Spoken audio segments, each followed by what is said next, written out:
Seja sempre muito bem-vindo aqui no Poder do Rio, um programa que você sabe que é feito para você, pensando em você, no seu voto, na sua cidadania, na sua razão, na sua opinião, para que você possa também transformar as suas ideias e pensar junto de todos nós aqui.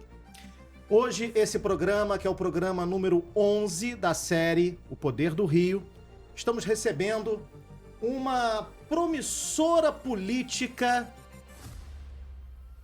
eu diria até, do governo fluminense. Uma secretária que faz muito pelo Rio de Janeiro e pela sua cidade. Inovação, tecnologia, modernismo, novas ideias, novas propostas e, evidentemente, é disso que nós estamos precisando. Ideias diferentes, ideias que tragam a conciliação, o equilíbrio, a harmonia e, acima de tudo, a união.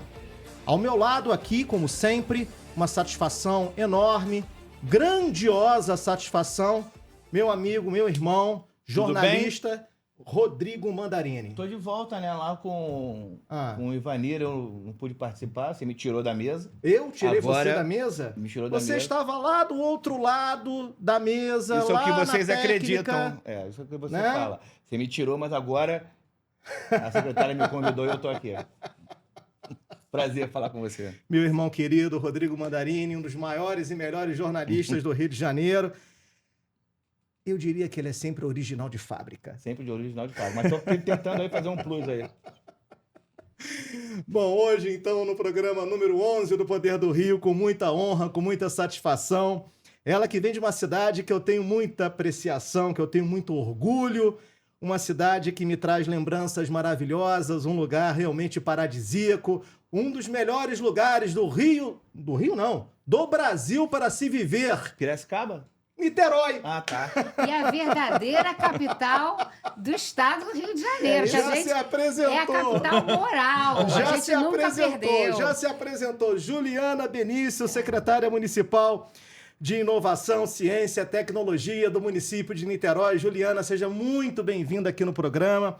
Ela que é professora do Instituto Federal do Rio de Janeiro, presidente do Movimento Trevo, mãe de 4, uma secretária que fala sempre aquilo que sente. Não tem medo, é só ir lá no Instagram dela que você vai ver vários vídeos onde ela trabalha com uma palavra que eu acho fenomenal. Transparência, secretária, seja muito bem-vinda. Que lindo, eu tô muito animada, gente. Que horas que a gente tem que sair daqui? 10 da noite, né? Vai embora. 10 da noite, vamos embora. Porque, primeiro, você me apresentou melhor do que qualquer pessoa na minha vida. Ah, que isso, secretária. É uma honra muito grande. Não, mas é verdade, verdade. Você colocou ali alguns adjetivos que Não, mas é verdade. A gente precisa desse equilíbrio, a gente precisa dessa transparência.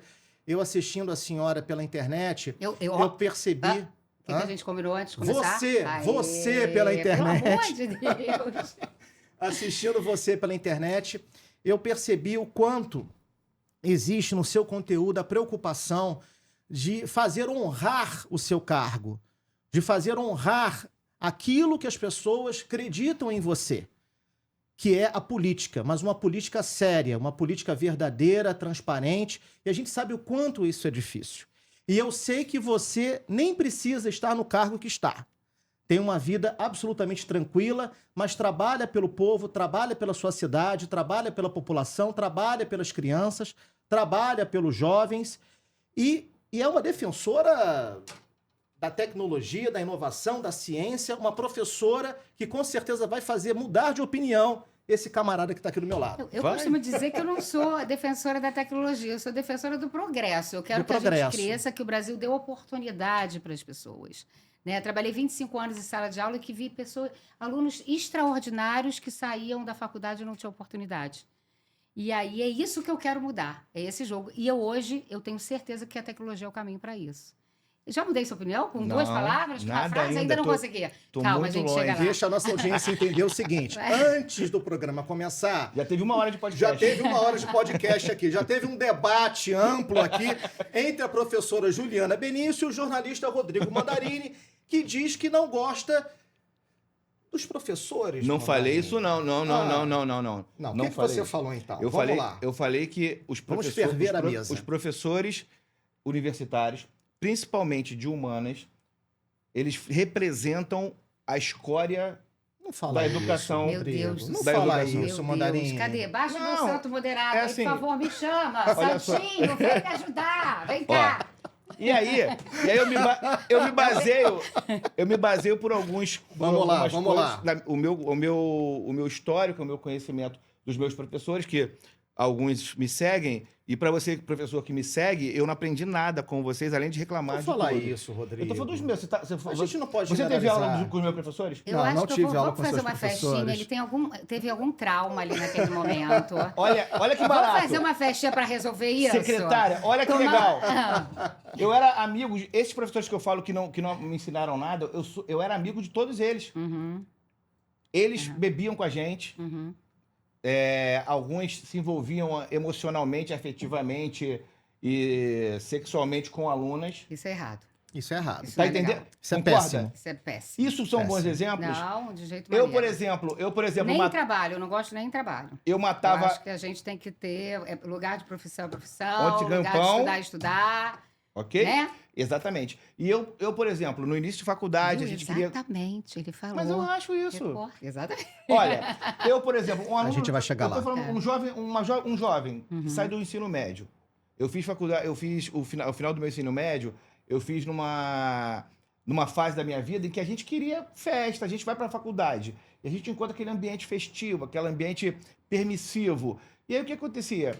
Os meus professores, eu tô falando da minha realidade, Tá. eu me formei pela Universidade de Estácio de Sá, Campo Rebouças, Uhum, no início dos anos 2000. Os uhum, meus professores, eles participavam das festinhas da mesma forma que a gente. uhum. A gente matava a aula e eles queriam mais que matasse a aula e davam pra gente a presença da mesma forma. Péssimo, O que eu tô péssimo. dizendo é a minha experiência. Essa Sim. minha experiência, ela me levou aos meus professores, eu digo os meus professores, eu não os respeito como professores, como mestres. Não respeito, porque realmente eu não aprendi. Eu aprendi coisas ao longo da minha trajetória no mercado. Tô falando sobre jornalismo, sobre comunicação social. Eu sinceramente, honestamente, eu não aprendi. Entendeu? Tô falando disso. Agora, o que eu tô dizendo, o meu ranço nesse momento com a classe dos professores é o quê? Porque eu acho que o professor, ele não precisa, ele não tem a obrigação de formar os alunos em determinados aspectos e principalmente de deformá-los em determinados aspectos. Por isso que, da minha vivência, os professores de humanas representam, os que eu conheço, representam, aí sim, eu odeio falar entre aspas, mas eles representam profissionais que eu, em sua maioria, não respeito. Não estou generalizando, mas a maioria que eu conheço, 99,7%, como 98,7%, Aí, eu não respeito. Vamos só trabalhar um pouquinho. Vamos. Trabalhar um pouquinho. Você não respeita. Eu acho que você não deve desrespeitar as pessoas, mas efetivamente algumas coisas que elas fizeram.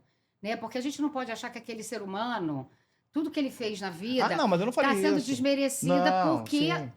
erraram em alguns Eu momentos. não os respeito como professores daquele momento de sala de aula E nesse eu período. te falo uma coisa, assim, liderança é tudo, né? A liderança, eu me apaixonei muito por gestão. Quando eu entrei no ensino superior, eu logo me tornei coordenadora de extensão, coordenadora de empresa júnior, coordenadora de pós-graduação, depois coordenadora da engenharia de produção, e eu vi a potência da liderança, né? De colocar no trilho todo um bloco social. E é isso que eu acho que a educação tem esse poder, porque quando você tem boas lideranças, você executa bons projetos. Eu acho que o que aconteceu foi uma experiência de que as lideranças que estavam ali no comando naquele momento foram ruins. E eu sempre falo isso, as pessoas falam, a universidade, gente, a universidade, ela é milhões de coisas. Né? Primeiro, ela é diversos cursos, diversas pessoas, diversas disciplinas. A gente não pode tratar toda essa heterogeneidade como um bloco só. Né? Que isso é muito perigoso. Por quê? Parece um ataque às instituições, que eu sou institucionalista. Eu me defino como liberal institucionalista. Né? Aqui, eu acredito na democracia liberal, apesar de ter certeza que a democracia tem um grande dever de casa, principalmente a democracia brasileira. Não adianta a gente ficar levantando bandeirinha de democracia, mas não está fazendo dever de casa como democrata. A universidade é democrática hoje? Hã? A universidade brasileira hoje, a universidade pública, é um ambiente democrático? Eu acho que a universidade passa por desafios, sim, de cancelamento. Ela vem cancelando ideias heterogêneas. Perfeito. Em ambos os lados. Existem certos redutos que você tem dificuldade. de falar de pautas mais de esquerda, de autores de esquerda, e tem certos redutos que é muito difícil você falar, por exemplo, de John Rawls, que é um autor que eu amo, né? E que não tem nada de extremismo em John Rawls, pelo contrário, ele vê o liberalismo hoje no mundo plural que a gente está, né? Então, eu acho que sim, a universidade hoje ela está perdendo a sua característica principal, que é fazer pesquisa, extensão e ensino de qualidade. Né? Esse é o tripé da universidade. E é nele que a gente tem que focar. Logicamente que, em certos momentos, a discussão social é fundamental. O debate, mas que esse debate seja efetivamente democrático. Perfeito. E eu concordo com você que muitas vezes é difícil. Tem um professor que eu gosto muito, que é o Paulo Hortelato. Sigam ele e vejam como que ele vem defendendo uma democratização da discussão ideológica dentro das universidades. Ele faz isso com muita moderação. Qual o nome? Paulo Hortelato. Ele é da USP. E ele se coloca como de esquerda, né? Ele não é um liberal, mas ele vem defendendo mais pluralidade das ideias. E isso é muito legal, que isso é moderação. Ele tem capacidade de olhar, mesmo se colocando à esquerda, olhar que o debate precisa ser mais rico. Você está aí ainda, né? Não, ainda estou aqui, ainda estou por aqui. Fábio Barreto está aqui, presente. Estou só acompanhando. O que eu tenho certeza absoluta, com toda a humanidade que sou, com tudo que erro como pessoa, como ser humano, é que a gente precisa ter o contraditório. Eu fiz graduação, mestrado e doutorado. Todas as minhas defesas dos meus grandes projetos. Meu doutorado eu escrevi durante 4 anos a minha tese. Eu cheguei na minha apresentação da tese, eu fui linchada durante 2 horas. E aquilo me fez crescer. Então, você precisa ter o contraditório para crescer. Então, isso em qualquer ambiente, eu vou ser defensora disso. Vou te ouvir você falar dos professores. Não faz isso de novo, por favor, que eu tremi muito. Mas vou querer entender a sua dor. Onde está essa dor? Né? Porque eu acho que o político tem que atuar na dor do cidadão. Ele é um servidor. O político é um servo da sociedade. Ele está ali para servir e mitigar as dores. Lógico que ele não é um super-herói. A gente nunca tem que botar o político no lugar de super-herói. Isso é um erro também. É o super-herói que vai furar fila para você, que vai te colocar para furar a fila dos seus pares, para você conseguir ter um exame antes. Não é esse super-herói. É um cara que realmente vai escutar as dores e tentar trabalhar para que a sociedade faça menos dores nas pessoas, cause menos dores. A minha questão é o seguinte, o aparelhamento da universidade pública, isso me incomoda muito, e a violência que a gente observa nas universidades públicas, nas universidades em geral, mas de humanas, tá? Volto a dizer, falando da minha realidade, nas universidades públicas, na questão das humanas, eu acho que a falta do debate, a falta do diálogo é o que a gente faz aqui. Nós temos o Poder do Rio, onde a gente recebe políticos de direita, de esquerda, de centro, de meio, de fim. Então, não tem nenhum problema. O que eu acho que a universidade falta nesse momento, ou a maioria, ou as que eu conheço, falta esse debate, falta esse diálogo, falta ouvir, falta permitir que o outro questione, permitir que o outro pense diferente. Eu sempre falo, eu sou de direita. Nas universidades, o comando, da maioria das que eu conheço, estão com pessoas de esquerda, mas não apenas por serem de esquerda, eles estão a serviço. Se o menino hoje, um menino evangélico, por exemplo, um menino de direita, ele vai para uma universidade dessa, ele é achincalhado. E aí a gente não são exemplos, e eu não sou evangélico, tá? Eu sou contra isso. Eu também sou. Contra, eu acho que é uma e coisa o contrário também seria. A gente tem que colocar na mesa para discutir, né? Ser maduro para colocar na mesa para discutir. Mas eu não quero que a gente perca de vista o meu ponto, né? Existem coisas chatas numa instituição tão grande como a universidade. A gente está colocando aqui pelo menos 6 universidades públicas que a gente tem, fora as particulares que a gente tem. A gente está botando todo mundo no mesmo bolo e falando como se fosse uma coisa só. E fora disso, a gente está deixando de perceber que ali hoje é um trabalho que eu venho fazendo, que tem me dedicado muito, que é mostrar as pesquisas nas universidades. O quanto de suor, de dedicação que tem ali, tentando tirar o foco nesse debate ideológico que está fazendo a gente perder o que a gente faz de extraordinário nas universidades. Acaba sufocando o ensino? Eu acho que o debate ideológico, sim. Sufoca Apesar de que eu não sou a favor... essa coisa de escola sem partido não é uma pauta que me move, tá? Não é uma pauta que me move, porque somos cidadãos, somos seres políticos. né? E a gente não tem que militar jamais em sala de aula, não é militar, mas somos seres políticos, com posicionamentos que nos movem, que nos enchem a luz. Você fala das coisas que você crê com energia, com felicidade. Então, é difícil tirar isso de um ser humano. Mas, professora, tudo isso passa pela educação, a educação das pessoas. Sim. De fazer esse entendimento, de agir com esse equilíbrio. A senhora não acha? Você não acha? Eu fui no TED Talks, né, e eu trabalhei muito como que a gente transforma essa sociedade tão extremista, que eu falo, a gente nasceu extremista, a gente nasce um bebê, querendo tudo a nosso tempo. E a gente perceber a complexidade da sociedade que a gente está vivendo, que é muito mais complexa do que a de 50 anos atrás, a gente precisa perceber que a gente vai ter que se esforçar um pouquinho mais para conseguir articular as individualidades dessa sociedade tão complexa que a gente está vivendo. Antigamente, a gente massificava o ser humano, era muito mais fácil dialogar, porque todo mundo estava quase dentro da mesma caixinha.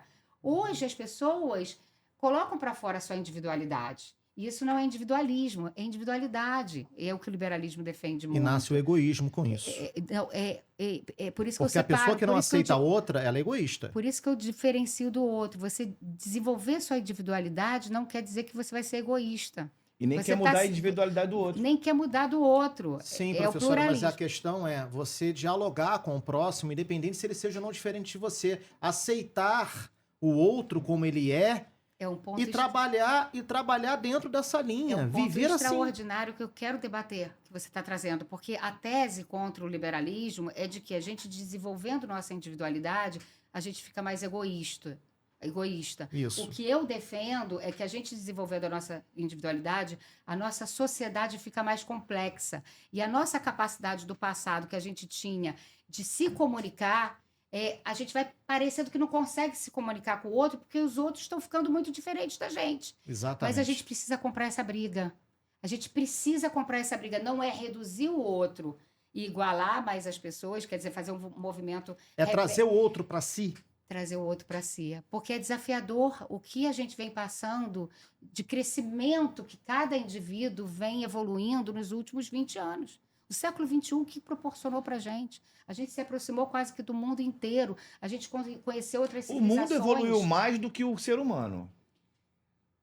Você acha? Eu acho, completamente. Em todos os aspectos, eu acho que o mundo hoje é um mundo evoluído, a tecnologia, a ciência, a tecnologia são evoluidíssimos. Quem faz isso somos nós. Então, os cientistas, eu concordo. Eu acho que a mente humana, o desenvolvimento, a inteligência humana é uma evolução constante, não tenho dúvida sobre isso. Sim. Agora, o ser humano, o social, o emocional, eu acho cada vez menos evoluído. Eu vejo assim, até um aspecto da saúde mental das pessoas, da saúde mental das nossas crianças, no número de pessoas que a gente vê que não tem a felicidade, que você falou antes, da felicidade, de viver, de você mostrar a felicidade. Eu vejo cada vez mais que a gente tem uma dificuldade e a gente busca a felicidade de uma forma tão equivocada.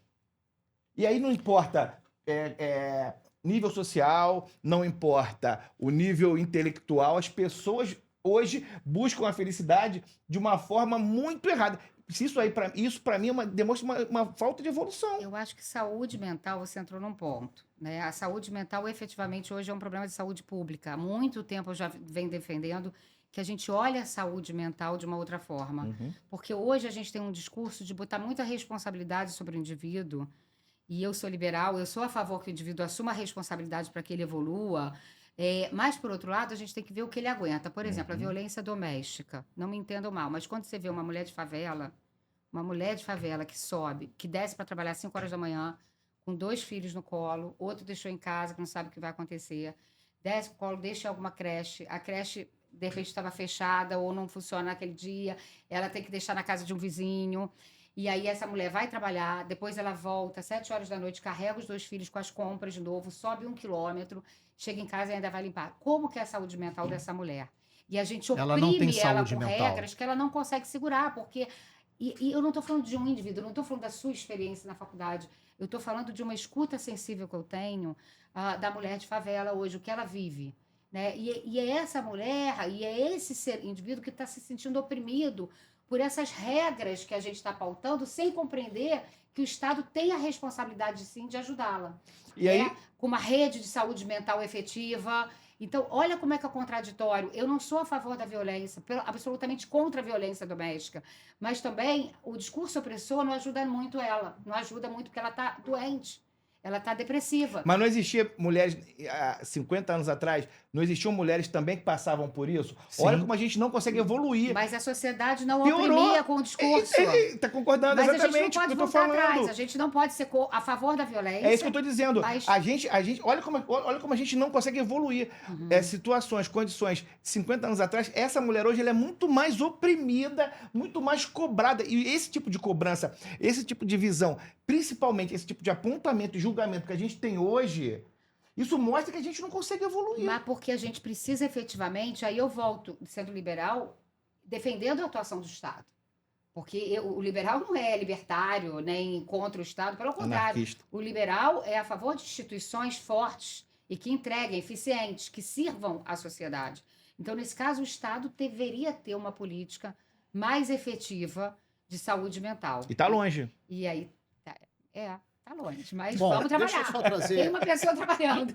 Deixa eu só trazer à mesa uma questão, porque às vezes o Rodrigo Mandarini fala assim, Fábio, você é muito utópico, etc e tal.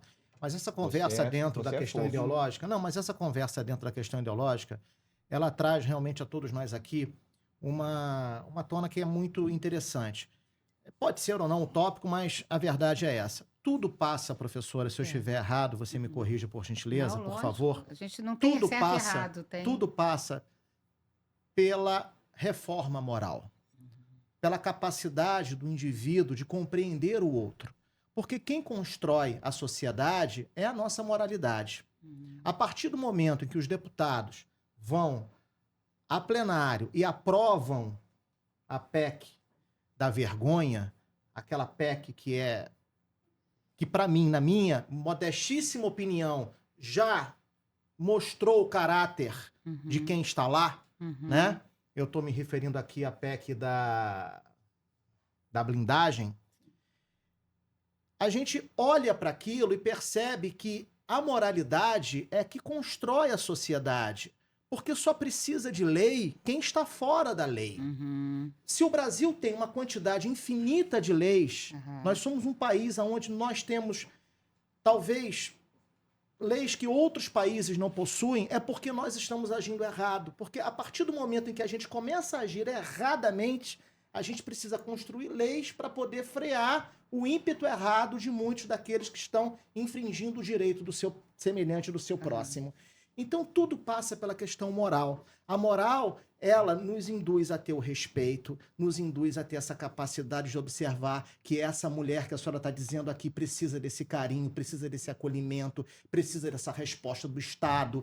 Tudo passa exatamente por aquilo que você também faz na sua política dentro de Niterói, que é se preocupar com o mais jovem, que é se preocupar com aquele que precisa de um atendimento mais fraterno, talvez. Tudo passa, na minha modestíssima opinião, pela questão moral. Ou seja, nós precisamos ser conscientes moralmente para que possamos construir uma sociedade absolutamente igual, digna, harmoniosa e aceitando o outro como ele é. Sim. A sua opinião? Primeiro, eu não fiz vou um discurso aqui, mas... Eu adorei, mas lá. eu tô querendo costurar e eu vou conseguir. Confia em mim.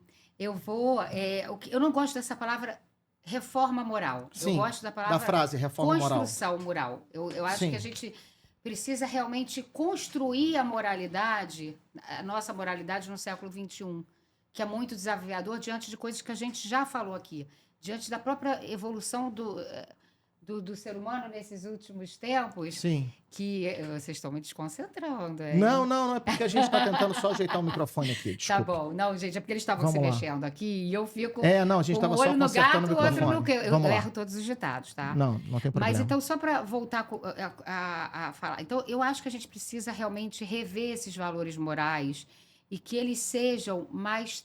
Vem a palavra que você falou, que você me definiu, transparente. Transparência. Porque é uma coisa que eu não me canso de falar na minha rede social, nem com meus eleitores, com meus antigos eleitores, ou que hoje com cidadãos de Niterói. Eu não me canso de falar, olha aqui, entra na minha secretaria, pega os dados, transparência, eu falo que eu gosto de eficiência da máquina pública, todos os meus funcionários estão lá trabalhando de 9 às 6 e ficam até fora do horário, tem análise de produtividade, tem meta por resultado. Então, assim, eu tenho um discurso que é confluente com o que eu falo. Então, eu estou construindo um valor para aqueles que me cercam, que eu defendo, que é dessa transparência, de você não ser hipócrita, de você não estar no palanque defendendo coisas que você nunca vai cumprir, né? Então, eu tenho muito cuidado com isso, né? De não virar uma espuma vazia.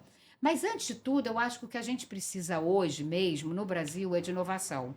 E não vou falar da inovação que eu estou trabalhando hoje, eu vou falar de inovação que é sair da caixinha. Essa coisa do movimento de manada, de você receber coisa para o WhatsApp e seguir e reproduzir perfeitamente aquilo que você recebeu. Vamos tentar sair um pouco da caixinha, vamos tentar... Eu vou falar dentro da política. Todo mundo sempre fez isso dessa forma. Todo mundo sempre comprou voto, todo mundo sempre aparelhou uma comunidade. Será que a gente pode tentar fazer diferente, gente? Pode, Será mas o resultado não vai compensar. Mas alguém tem que acreditar. Mas tem gente que faz diferente. Se eu diagnostiquei, lógico que tem. Aí eu vou para você. Lógico que eu não posso botar todo mundo na mesma caixa. Você está usando o meu diagnóstico. Eu não vou falar que política é tudo igual. E eu acho que política... Eu falo sempre isso. Política é lugar de gente nobre. Eu sempre defendo isso. Mas eu acho que na sociedade como um todo, na educação, por exemplo, a gente precisa sair mais da caixinha e buscar caminhos diferentes. Eu costumo dizer que a educação é um setor da nossa economia que faz a mesma coisa da mesma forma desde o século XIX.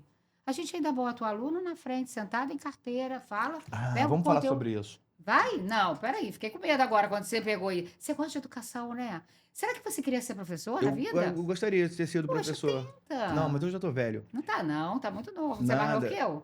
Lógico que não sou. Eu acho que é. Gente, olha essa barba aqui. Olha isso. Gente, olha a pele dessa senhora. Olha aqui, é tudo base. Olha pra cá. É tudo base, olha aí. é tudo Agora base, olha a base, pele pra esse ogro aqui. Olha, eu só quero dizer que eu tenho Você aqui é mais velho que vários... nós dois. Eu tenho 55 anos. Eu só quero... Sério, mano? 55 morou no Ceará, anos. né? Na Você praia. É. Desgastou pra caramba, tá Tá bem, não, você estragadíssimo. tá bem, você tá muito bem. Quase 56 já. Eu só quero dizer... Eu vi Eu ele só pequenininho, quando era pequenininho, eu via Balão Mágico e depois o Fábio na televisão. Era lindo. Gracinha. Ou Ele seja, você tem ele já 30, tinha 30. né? Eu fiz agora, 27. Tô falando que você é mais novo que eu. Eu só quero dizer que eu tenho aqui inúmeros assuntos para conversar com a secretária Juliana Benício, porque ela tem uma vasta, enfim, uma infinidade de assuntos que a gente pode debater. Mas a educação... Essa fica à parte da vontade. educação que você falou em relação ao conteúdo. Uhum. Eu tenho algumas cismas. Eu sou muito pragmático. Eu tenho 2 filhos adolescentes e eu também fui adolescente. Eu não gostava de acordar cedo para ir para a escola, mas eu sempre estudei de manhã. Uhum. Então, alguns questionamentos que eu vejo é o seguinte: o horário de 7 horas da manhã. Eu acho que é completamente improdutivo a pessoa ser obrigada, uma criança ser obrigada a estudar 7 horas da manhã. E aí, o próprio conteúdo que se dá. Eu até hoje, eu tenho 48 anos, eu procuro entender o porquê que eu sempre fui um ótimo aluno, até que no segundo ano do segundo grau eu queria ir para passeata, porque eu era de esquerda, eu queria ir para passeata, queria beijar na boca e queria beber. E aí, não passei de ano 2 vezes. Eu nunca tinha ficado em recuperação, fiquei reprovado 2 vezes. Fato é, eu queria entender... Você se formou nessa experiência, tá? Foi uma Sim, experiência lógico, que te foi formou. maravilhoso. Mas eu queria entender uma coisa. O conteúdo que eu tinha lá 30 e poucos, 40 anos atrás, os meus filhos, eles têm até hoje. Então, o PI, por exemplo, o dia que alguém sentar na minha frente e me explicar para que serve o PI só serve para isso. Olha para que o PI serve. Olha só, eu vou explicar. Eu sou bem didático. Filho da puta! Ou seja, vai sair, ninguém vai ver nada. Engenheira. Não, gente. Engenheira, educador. Educadora, Aham. o pi só serve pra isso. Não vai sair esse palavrão. Não. Vai sair assim. Pi. Não. O pi só serve pra isso. O pi não serve pra A nada. E inteligência artificial eu vai tirei entrar. 0 numa prova porque eu não sabia o pi. Então, assim, o conteúdo, isso não precisa ser modernizado? Saber sobre a Mesopotâmia, fazer os fenícios. Não. Tem coisas que as crianças não precisam. Não tem uma economia, Precisa aula de saber, economia. só que a forma que está sendo dada que Educação ruim. financeira, educação cívica. Ética. Gente, mas isso pode ser dado, por exemplo, quando eu dirigi um grupo de educação, a gente fazia toda uma educação transversal na escola de educação cívica. Aí. Tinha o hino de manhã. Na escola pública? Eu vivi isso. Esse que é o problema. Na escola pública não tem. Mas voltando Eu vivi isso na primeiro escola eu quero te pública. dizer o seguinte, seu filho poderia chegar 8, 7, cada um no horário que pudesse? Poderia. Só que a escola ia custar 20 vezes mais do que ela custa hoje. A gente, quando fecha o valor de uma mensalidade, a gente consegue dar aquele valor, que é um valor de mercado, porque a gente massifica o ensino. Então, infelizmente, essa é a verdade. Mas por que não de 9 a um pouquinho mais? Porque a criança acordar cedo é muito chato, gente. Porque a escola não fica produtiva, porque ela não consegue usar o contraturno com o outro bloco. Não, aumenta o contraturno também. Mas aí fica muito tarde. Não aí, fica, não. O mundo mudou. Assim, eu sou de uma geração, eu não ia pra cama sem o Jô Soares, por exemplo. Eu acordava igual zumbi todo dia. Eu pego minha filha hoje na escola no segundo turno, 6 da tarde. Ah, ótimo. O primeiro turno deve começar às 7h30, e aí eu não sei cada horário, mas pego 6 da tarde e entra uma. Tudo bem, foi um pouquinho mais tarde do que da minha época, que era 5. Mas eu entrava 7. Já melhorou. Mas eu tô dizendo assim, é um pequeno ajuste, não é isso que tá fazendo diferença. O que eu Mas acho... eu tô falando que desestimula a criança. São coisas pequenas que pro menino, principalmente, pro garoto que tem uma realidade, às vezes... Hoje a televisão vai até mais... Nós somos de uma geração em que o Jornal Nacional era 8 horas da noite. Hoje a novela começa às 10 horas. O Odete Roitman morreu ontem, 10 e pouca da noite. Eu não sabia. Morreu. Como é que você Foi fala isso péssima a assim? cena. Meu não gostei. Deus. Não gostei. Eu não vou conseguir mais ficar aqui. Eu tô Morreu. muito desesperada. Eu não vejo um capítulo, eu não vejo novela. Mas viu a outra, né? Não viu a outra? A outra eu vi. É. A outra eu vi. Mas eu não lembro nada. Ela morria? Claro, quem matou o Odete Roitman é a pergunta mais importante do mundo. É verdade. Olha, eu prefiro não falar, com todo respeito ao elenco, todo respeito aos profissionais. Vamos voltar pro nosso Mas eu prefiro não falar dessa nova versão de Vale Tudo. Agora, ele é bonzinho, mas ele chegou ontem no Instagram dele e, descascou na novela. Esse menino bonzinho aqui é só aqui. E concordei com tudo. Mas a gente voltando a falar sobre educação, então, assim, eu acho que a gente já tem caminhos para ter uma educação mais individualizada. No ensino público? Que é, por exemplo, falar de Mesopotâmia é incrível. A gente precisa levar esse estrangeirismo para os nossos alunos. É através do estrangeirismo que o aluno se reconhece reconhece a sua própria cultura. Porque ele não dá valor para um samba, por exemplo, se ele não estuda o que é uma França, por exemplo. Não, mas o Eufrates não dá mais, nem existe mais essa galera lá. Tigres e Eufrates, pra quê, gente? Eu lembro até hoje, era 3 meses aprendendo isso. A construção dessa civilização, você é fofo. Você vai sair daqui, minha mão. Olha aqui. Então, a construção dessa civilização, mas como é dado, é super sem atração. É isso que eu tô dizendo. Ainda mais na escola pública. E aí, até que não, sabia? Tem escolas públicas que fazem o dever de casa e tem outras que não. Mas assim... E Niterói? Não sei. Eu acho que tudo muito bom. Olha, Niterói é um município referencial. Começou. Para o Brasil, mas é verdade. Olha só, o pessoal de... Você morou em Niterói também, que você falou, né? Não, eu tenho filho em Niterói. Não faz isso não, cara. Olha só, você é um cara bom. Não destrói meus castelos, não. Eu tenho um filho em Niterói. Daqui a pouco ele vai falar, eu tenho um filho no Ceará, eu tenho... O que eu acho que a gente, assim... Falar de Niterói um pouquinho, eu acho que Niterói está conseguindo construir... quase que um oásis no meio de um território muito conflagrado, né? Niterói tem muitos problemas, mas, por exemplo, vamos por indicadores que eu sou engenheira, eu gosto. Ótimo. Aliás, eu adoro Pi, tá?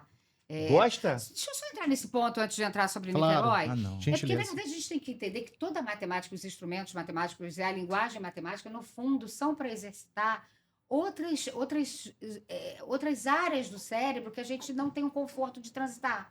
E quando a gente utiliza essas áreas do cérebro e usa o pi em vez do número para fazer certos cálculos, a gente está saindo da nossa zona de conforto, indo para essa zona que a gente trabalha o raciocínio lógico, que são competências extraordinárias para a vida adulta e profissional. Engenheira, doutora engenheira, eu nunca usei o pi para nada na minha vida. Eu tenho raiva do pi. Mas cálculos e transitar naquela área eu colava. Você praticou a linguagem matemática, você praticou esse cálculo matemático que em si exercita essa parte do cérebro que é fundamental para você tomar decisões mais rápido, decisões mais racionais, diagnosticar problemas, e é coisa que a sociedade tem feito tão São sempre pouco. os engenheiros que defendeu o PIB. Já tive um engenheiro Lógico, que defendeu também. Os engenheiros têm que ser, enfim, os decisores. Porque quando a gente vai para aquela pauta que você estava trazendo, da gente diagnosticar errado as coisas, Exato. né? A gente precisa entender onde o problema efetivamente está.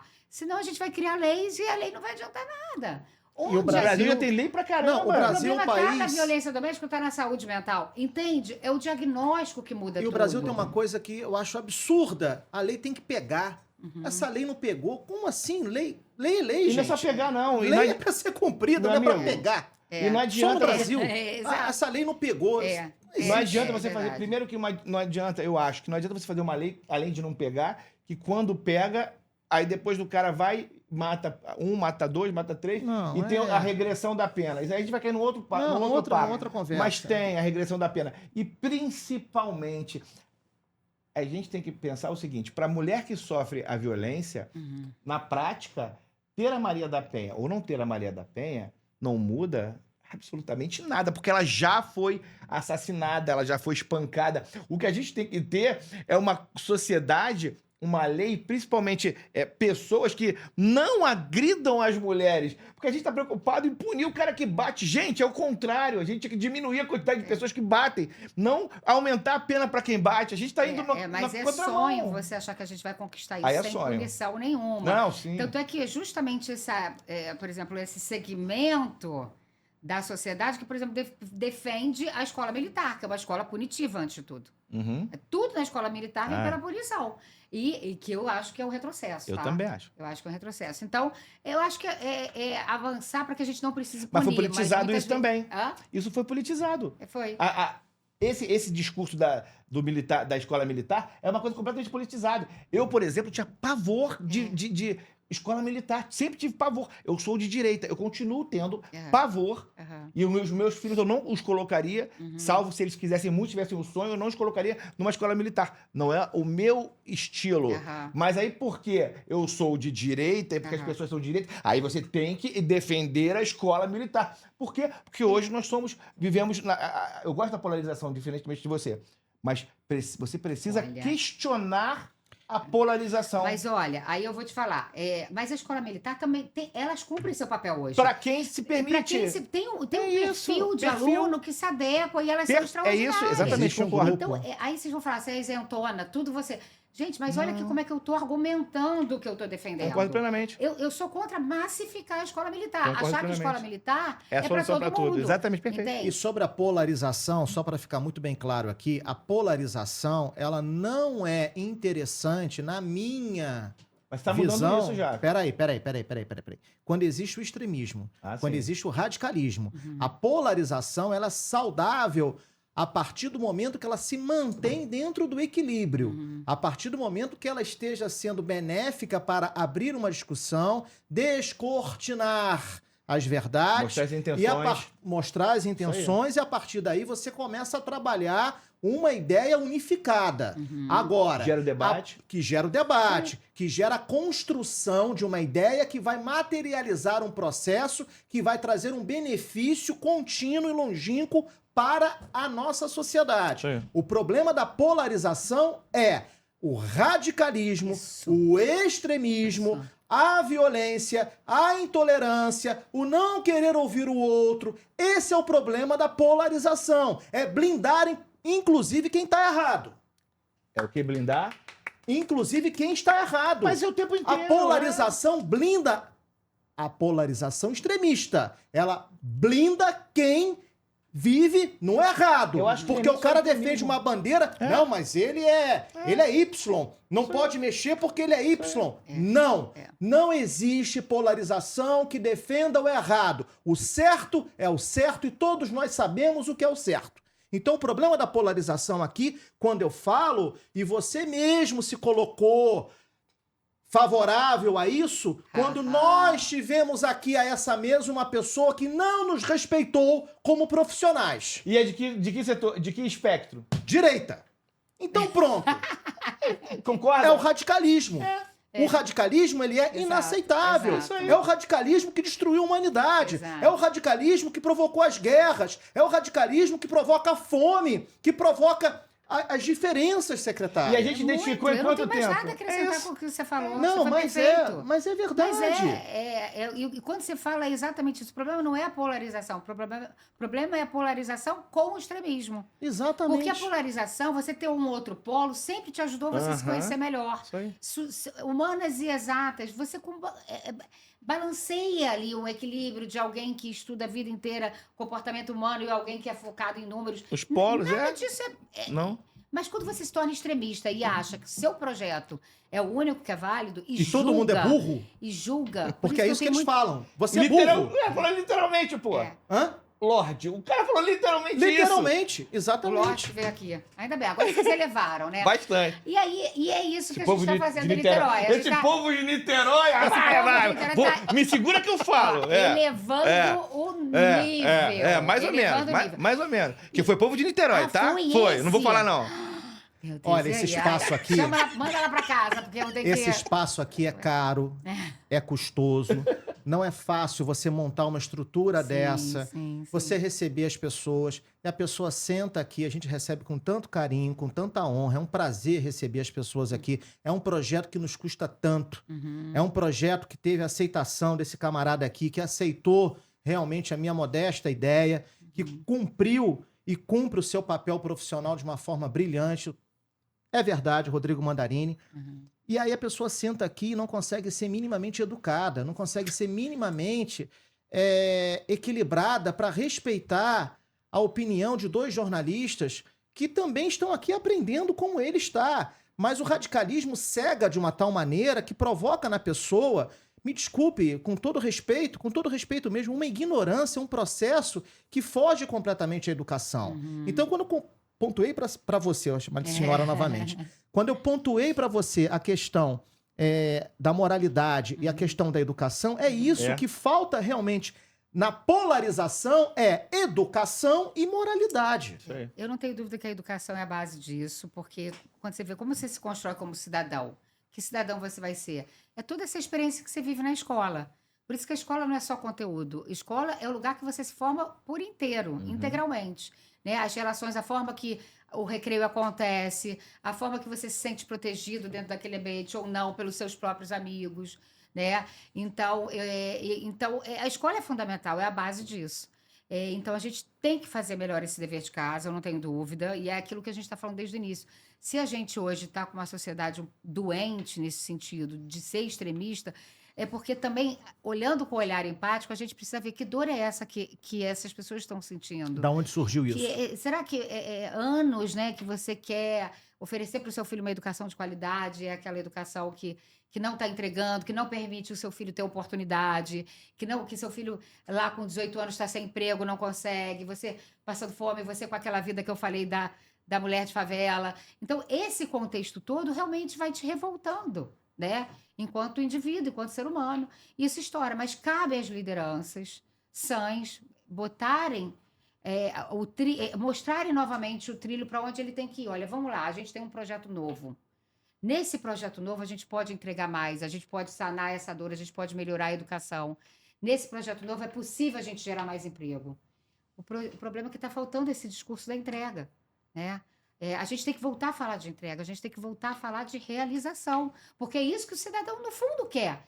Ele não está aguentando mais essa briga ideológica que, no fundo, não está botando comida no prato. Cansou. Está cansando. Ainda tem gente lá, mas está cansando. Então, eu defendo que a carreira política hoje tem que ser muito pautada nesse sentido, sabe? E aí, falando um pouco de Niterói, a gente voltando, é muito difícil quando eu gostaria você que você falasse sobre Niterói e falasse sobre o seu trabalho também em Niterói, por favor. Tá, vamos falar primeiro um pouco da cidade, Certo. né? Porque a Niterói perde a capital, né? Perde uma capital de uma forma disruptiva, assim, enfiada a goela abaixo. Isso, pra gente, é uma perda de um status que é muito difícil para uma coletividade perder isso. A gente sente nitidamente, depois da perda da capital, como que Niterói vem se...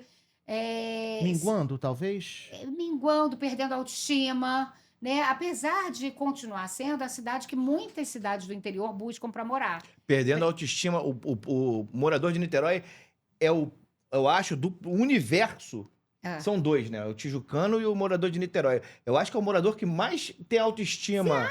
Eu acho absurdo. O povo de Niterói acha que Niterói é o... Isso é bom. Mas você sabe que o olha prefeito... só, Niterói é maravilhosa.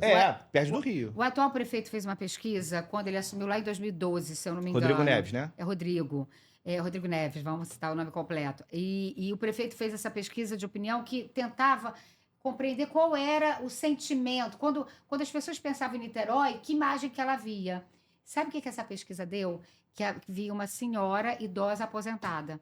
Mas imagem do eleitor, do público, foi feito em Niterói? Foi feito, mas, na Juliana, fora? Uma pesquisa de opinião. Juliana, mas fora não, 2012. Não, mas Juliana, fora de Niterói? Não, ou dentro dá de licença, cidadão dá licença. niteroense. Fora eu não vejo isso. Peraí, dá licença, mas Niterói foi recentemente, já há alguns anos, ela vem sendo anunciada em pesquisas como uma das melhores cidades do Brasil para se viver. Qualidade de vida em Niterói chegou a ser a 4ª do país. A gente vem construindo, né? Porque a gente falou assim, não, e por que olha não tem autoestima? A gente é capital, sim. A gente perdeu a capital nominal, mas a capital moral somos nós. Nós somos representantes desse estado. Existe qualidade de vida em Niterói. Isso, porque você se colocar como uma liderança é algo muito poderoso. É que você dizer que você forma, que você oferece emprego, né? Você não é mais cidade dormitório, porque Niterói vem revertendo isso. Você é a cidade hoje, é a cidade da região metropolitana com menor índice de violência, né? Já há algum tempo, então é alguma coisa consistente que a gente vem conquistando. Então ali, eu estou falando de 2012, agora a gente está em 2025. É uma construção de uma tendência que foi revertida a partir de quando a gente perde a capital. Tudo bem que a gente tinha o mar, que a gente tinha... continuava a ser uma cidade aculturada, nunca deixamos de ser, né? Até porque a gente tem, por exemplo, hoje 70 mil universitários numa cidade de 500 mil habitantes. É uma cidade pujante, né? Uma cidade alegre, apesar de ser uma cidade que tem muito idoso, mas também é uma cidade que tem muito jovem. Então, isso traz para Niterói uma característica única e uma característica muito gostosa. Mas não estou dizendo que não tem desafio, tá? Parece que eu estou falando de uma cidade que não está no estado do Rio de Janeiro. Mas a gente está no estado do Rio de Janeiro. Que eu venho falando isso. O estado do Rio de Janeiro pode não ser o pior estado do Brasil, mas é o estado, sem dúvida, o mais decadente. Perfeito. É o estado que vem recorrentemente perdendo em todos os índices possíveis. Por quê? Falta de motivação política, falta de força política. Para mim, é a política. Para mim, é uma crise institucional. Quando eu falo instituição, é essa instituição que eu venho falando desde o início, né? O que essa instituição, hoje, Estado, representa? Quem ocupou esse Estado? Que grupos criminosos que ocuparam? Quem são os representantes do povo hoje? Da onde eles vêm? Né? Como eles se elegeram?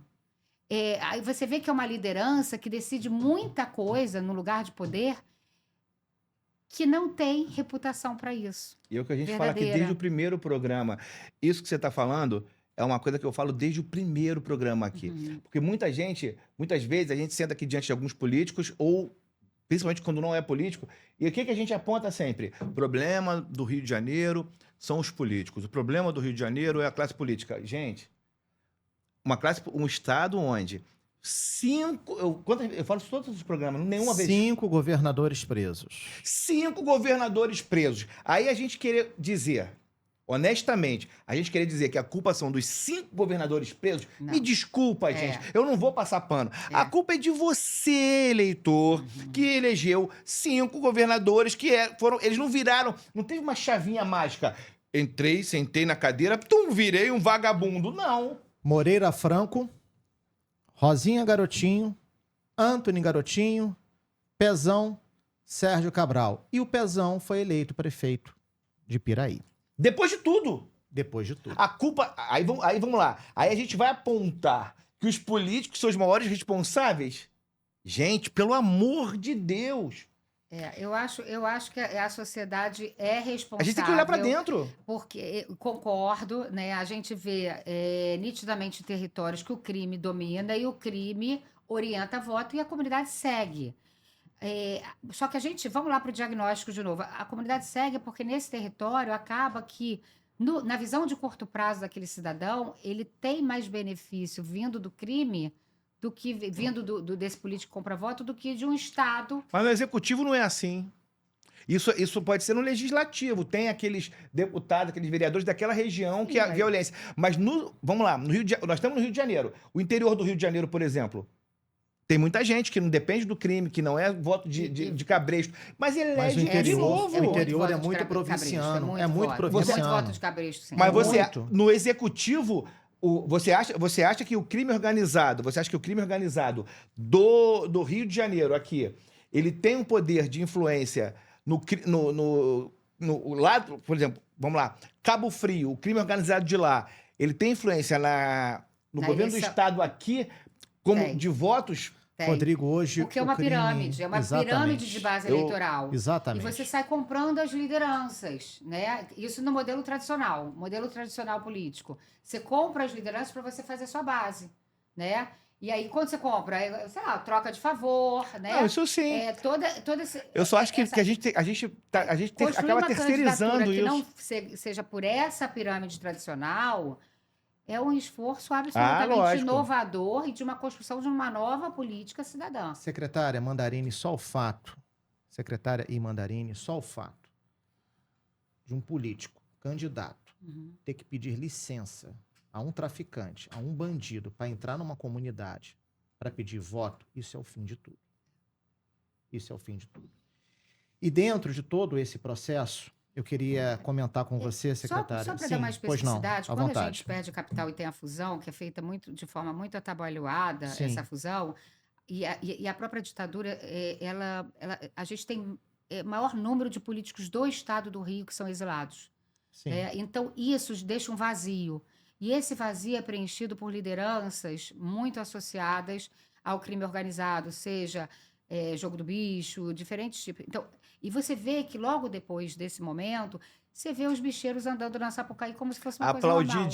Aplaudidíssimos. Você vê como que estava sinérgico. Então, a gente voltar com cuidado para essa história, para compreender como que está engendrado a participação do crime organizado dentro do poder ao fato da gente ter essa crise institucional que hoje a gente tem.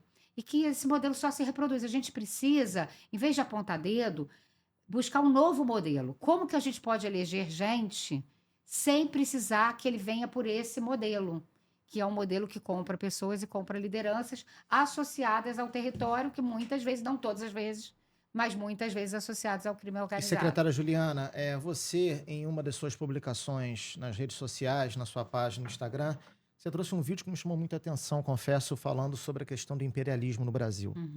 Sobre a questão do quanto ainda nós somos governados por um império. E você citou o império que existe no executivo, no legislativo e também no judiciário. Ou seja, o Brasil ainda é um país governado por imperadores. E eu vou ratificar isso de uma maneira muito clara, porque eu trago a experiência de ter vivido no Nordeste, no Ceará, o Rodrigo fala muito sobre isso, sobre a questão básica do quanto ainda vivemos e temos regiões nesse país completamente dominadas pelo radicalismo, pela província, coronelismo, pelas questões feudais, ou seja, onde o poder não é o político, mas sim o financeiro. Eu gostaria que você explicitasse exatamente sobre esses temas, sobre esse assunto, trazendo essa sua ideia aqui para a gente, porque foi muito impactante você falar que os políticos brasileiros ainda são imperadores. Na verdade, o que a gente percebe é diversas camadas. Eu não falei apenas dos políticos, mas muitos que buscam, por exemplo, privilégios infindáveis, como, por exemplo, às vezes o setor judiciário, né, que não são políticos, são concursados, mas buscam privilégios infindáveis. Né? E eu não sou alguém que aponta dedo e acho que não merece, porque eu acho que a gente precisa, para não ter corrupção, muitas vezes bons salários sendo pagos. Mas tudo na vida tem limite. Né? Então, na verdade, o que eu percebo são esses protetorados que funcionam para se perpetuar. Quando a gente vê hoje como as emendas constitucionais são usadas, o que aquilo não é, senão a proteção de um império do legislativo. O que aquilo não é.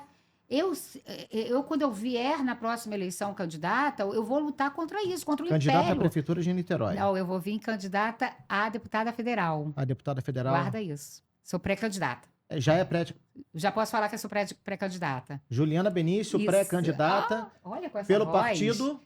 Cidadania. Então, temos aqui a honra, a satisfação de termos à mesa hoje uma pré-candidata a deputada Federal, Juliana Benício, pelo Cidadania, povo de Niterói. Temos aqui uma boa candidata, com certeza. E 100%. Só um minutinho. Dia. Deixa eu só interromper rapidinho. Gente, pelo amor de Deus, olha só.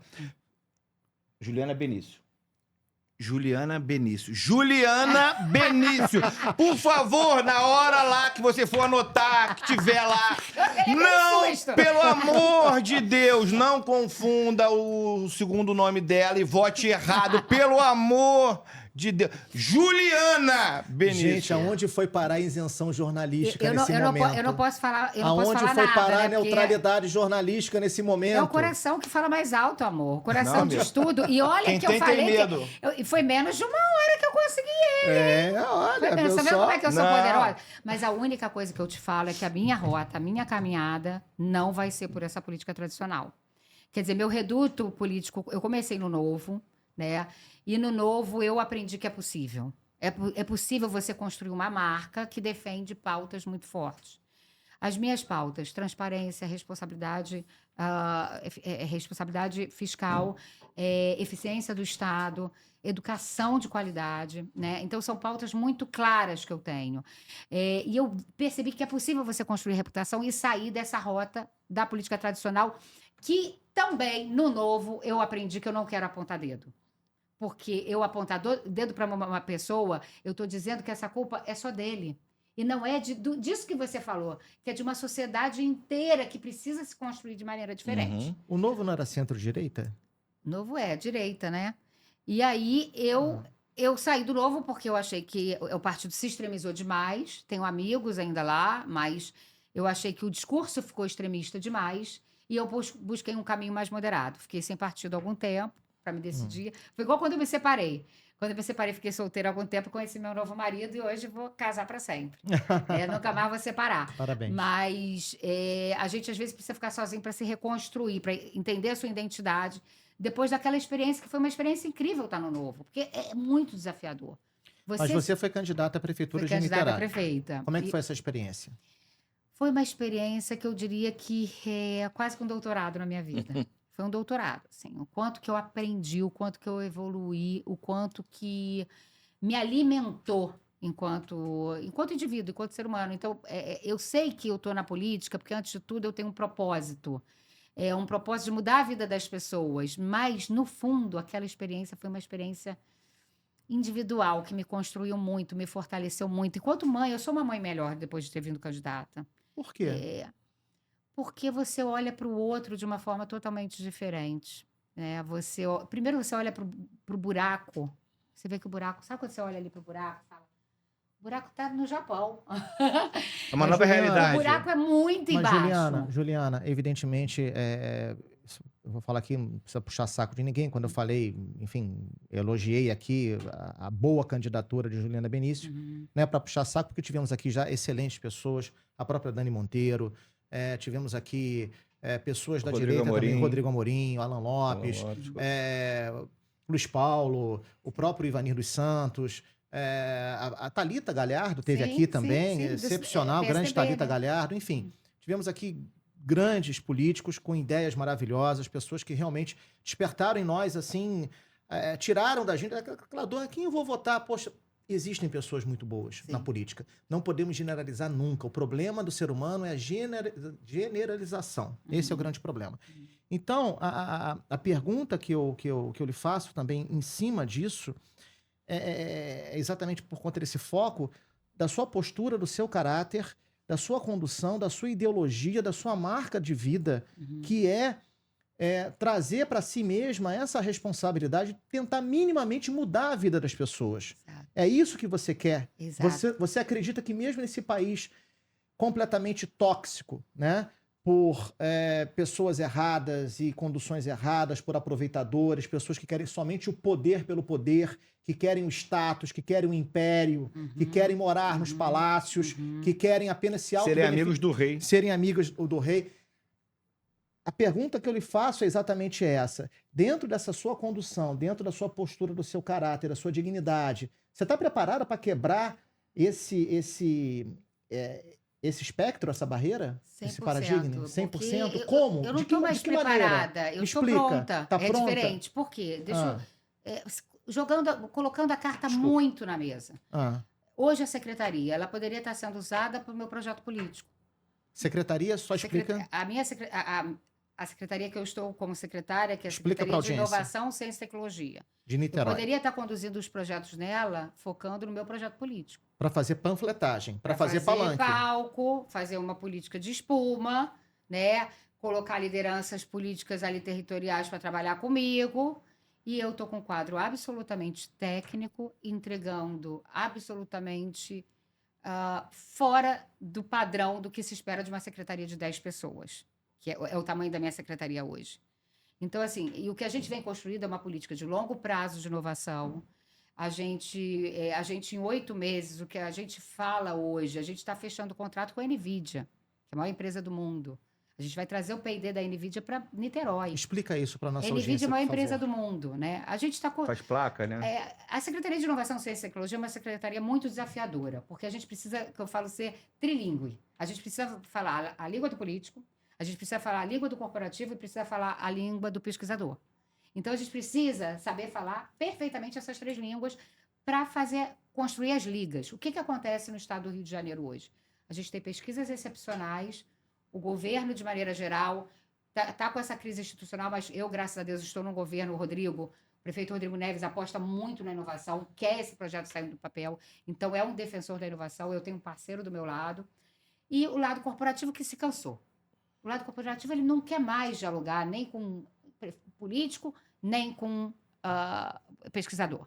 Uhum. Então, você tem que chegar... Qual a sua missão? A sua missão não é entregar nada. Se você, efetivamente, quer que a sua sociedade cresça, é a sociedade que tem que se desenvolver e começar a entregar inovação.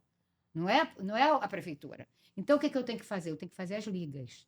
Eu tenho que ir ligando, eu tenho que convencer o empresário que, olha, vale a pena você lutar pelo pesquisador da UF. Vale a pena você lutar pelo pesquisador da LNCC, que está lá em Petrópolis. Vale a pena você lutar pelo pesquisador do CBPF, porque ali tem gente extraordinária. E eu nada mais, nada menos que eu convenci, por exemplo, a IBM Quantum. A IBM Quantum hoje quer ter um centro de P&D na Cantareira, que vai ser o nosso distrito de inovação, porque ele quer estar aqui cooptando as nossas pesquisas. Então, essa capacidade de você vender os projetos dos outros, porque você consegue traduzir, é a dificuldade da secretaria hoje.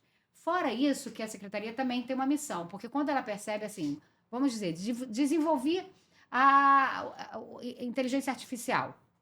Agora está bombando esse setor na minha cidade. Poxa, mas agora não tem mais funcionário para trabalhar nisso. Eu não tenho gente capacitada. Então, eu percebo que não é um projeto que se sustenta sozinho, com uma estratégia apenas. Eu preciso ter várias estratégias acontecendo juntos para que quando essa empresa cresça, vire um unicórnio, que é o nosso projeto, ela consiga contratar gente de qualidade na cidade. Então, para isso, eu preciso falar de inclusão digital. Então, eu preciso ter desde de projetos de inclusão digital que façam letramento digital, até falar de pesquisa de alta performance, que é a computação quântica, que está no limiar do conhecimento. Então, deixa eu te fazer uma provocação. Você está falando tudo isso que você vem fazendo em 2 anos, é isso? Não, 8 meses. Ah, você só está há 8 meses. Eu assumi em janeiro, nesse novo governo do Rodrigo. Então, vamos lá. E aí, daqui a 1 ano e 3 meses, isso, você vai para Brasília, vai abandonar esse projeto. Vamos falar a verdade aqui. O prefeito me falou isso, sabia? Olha. Vamos lá, meu xará. Aí, Rodrigo, eu tava falando igual você. O xará dele tá aqui falando as vezes dele. Vamos lá. Então, sendo bem sincera, eu não sou uma pessoa individualista, eu acredito em equipe. Quando eu penso nesse projeto que eu fiz, eu tenho pessoas extraordinárias comigo. Eu cheguei ontem, liguei para a Lucimar, que é a minha subsecretária, chorando. Eu não acredito que você conseguiu isso. Obrigada por você estar comigo. Quem trabalha comigo sabe, eu divido muito a responsabilidade. E eu acho, efetivamente, que no século XXI ninguém faz nada sozinho. Então, eu tenho pessoas extraordinárias que, se o prefeito Rodrigo quiser, elas podem continuar. Agora, tenha certeza, do jeito que eu sou, eu não vou nunca, meu coração nunca vai abandonar esse projeto, que é construir. Um distrito de inovação precisa de pelo menos 5 anos. Eu posso colocar hoje a NVIDIA no distrito de inovação, posso colocar a IBM, mas ele vai precisar de um tempo sendo construído, porque as ligações, eu costumo dizer que inovação é relacionamento. Inovação não é ter shopping de startup, é bem diferente. Shopping de startup é um monte de lojinha para alugar para a startup vir. Inovação é você criar o fluxo. Fazer com que aquele fluxo aconteça de verdade. Diferente, né? Os investidores falem, cara, lá tem pesquisa que eu estou de olho.